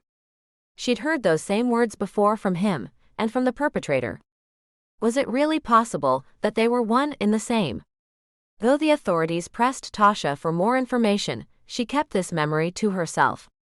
It hurt too much to consider. With an aching twist of her heart, she took another look at the lot next door. The house's foundation lay bare, untouched. Work had stilled since the day Katie had found her disoriented by the side of that mountain road. Marc had posted bail, and he had also been ordered to stay far, far away from her, which meant no working on the house. Tasha, it seemed, had gotten what she had wanted from the beginning. A bird alighted on one of the branches of the pine tree, the one Marc had given her as a Christmas gift. She pressed her lips together, hoping to stem the tears. Really, she should have known better than to believe the fairy tale. Not once but twice.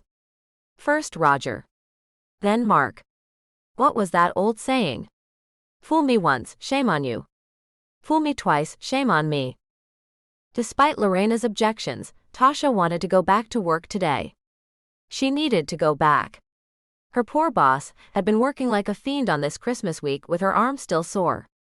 Besides the altruistic nature of her working through the pain, Tasha desperately wanted to stay busy. It was the only way she could ever bury the things she could never forget.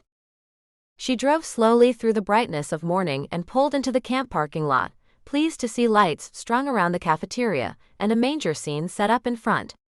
All the players stood waiting in anticipation of the big event. All except the baby Jesus, of course. As a child, he never made an appearance in the family creche until Christmas morning. Seeing that bit of her childhood before her caused fresh tears to well, but she wiped them away with gloved hands, determined to triumph over this day. The interior kitchen lights blazed, and she could hear pots banging against the side of that old cast-iron sink. Tasha smiled, the sounds oddly welcoming. She took the steps two at a time and swung open the weathered kitchen door. Inside the muggy kitchen, her heart began to pound like a coming train. She grabbed onto the doorframe. Lorena rushed over. Honey, what is it? What is it? Tasha's mind spiraled, and her head began to waver. That smell, she said, gasping. What is that smell? Lorena was holding her up now with her good arm. It's the sauce for tonight's dinner. We're having spaghetti. Tasha shook her head, nearly unable to stand. And no. Something else. What's in it? It's just my regular sauce, tomatoes, oregano, bit of salt and pepper. Oh, and garlic. Lots of garlic. She shot a look at Lorena, recollection washing over her in the ugliest, muddiest of ways. A torrent of tears cascaded down her cheeks. Lorena, it's all wrong, they've got the wrong man. 17. Tasha had come to realize that when dreams were allowed a chance to breathe and change, even diversions could give them a chance to grow into new and better ones. Unfortunately, her friendly neighborhood garlic farmer never learned to look past the tough hand he'd been dealt. Perhaps his future in prison would give him time to rethink that choice. It was Christmas Eve, and Tasha's tree provided the color and sparkle of celebration. A brand new fire pit warmed the tight-knit crew of friends as Marc, sitting close to Tasha and holding her hand, addressed the group. Cho's wife used to sit outside on her lounge chair and stare out at the ocean right over Tasha's house. The woman loved the way Tasha's tree gave shade to the cabin. Andy looked at Marc, watchful. Sorry you thought I was your thief. Marc smiled at the teen. I never said that. It's why you didn't report it to Wes, right? Katie sighed. He probs thought it was me. Like I was doing it to get my boyfriend's attention. Right, Marc? Or me, Tasha said. I was a little unfriendly when you boys showed up. Andy tossed a stick into the fire. I'll say. I was being cautious, Marc interrupted. He exhaled, taking each one of them in, a sobering look in his eyes. I made a costly mistake. By the time I figured out that someone up on that ridge was stalking Tasha, although I wasn't sure who yet, it was too late. We love you for trying to protect us though, Katie said. Andy shook his head, frowning. That jerk got away with so much. Tasha could have been killed. Tasha took in the sincerity in the boy's face. God love him, she wanted to hug his neck. And Katie's too.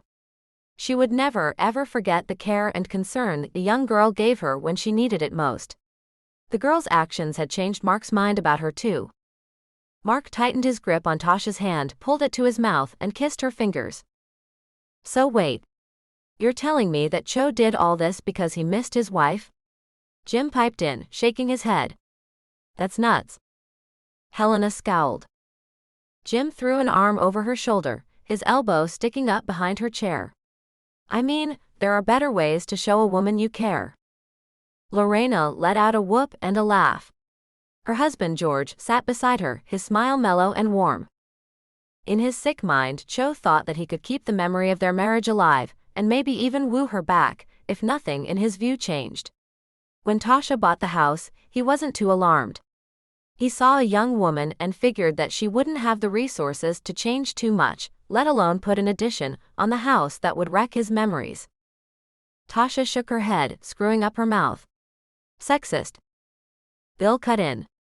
But what about you, Marc? Was he mad about you building? What did that have to do with Tasha? Seems Cho wanted to keep this big old tree here as much as Tasha did, and at first he was glad to see her fighting against its demise. Lorena frowned. So what changed?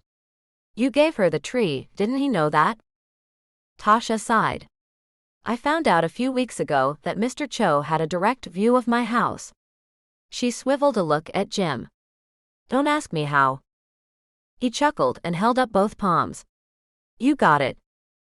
Anyway, she continued, I believe he may have become a little obsessed with Marc and me. Who isn't? Teddy quipped, drawing a spattering of guffaws. I've heard that he was doing everything he could to keep us apart, worried about what changes might happen to my property if we stayed neighbors. First he started setting me up, and then when that didn't seem to work, he drugged me. Thought he could scare me enough to leave Cottage Grove. Shoot, Mary Lou said, he nearly scared me enough to get out of here. Ah, Lorena said, we need you and your welcome wagon.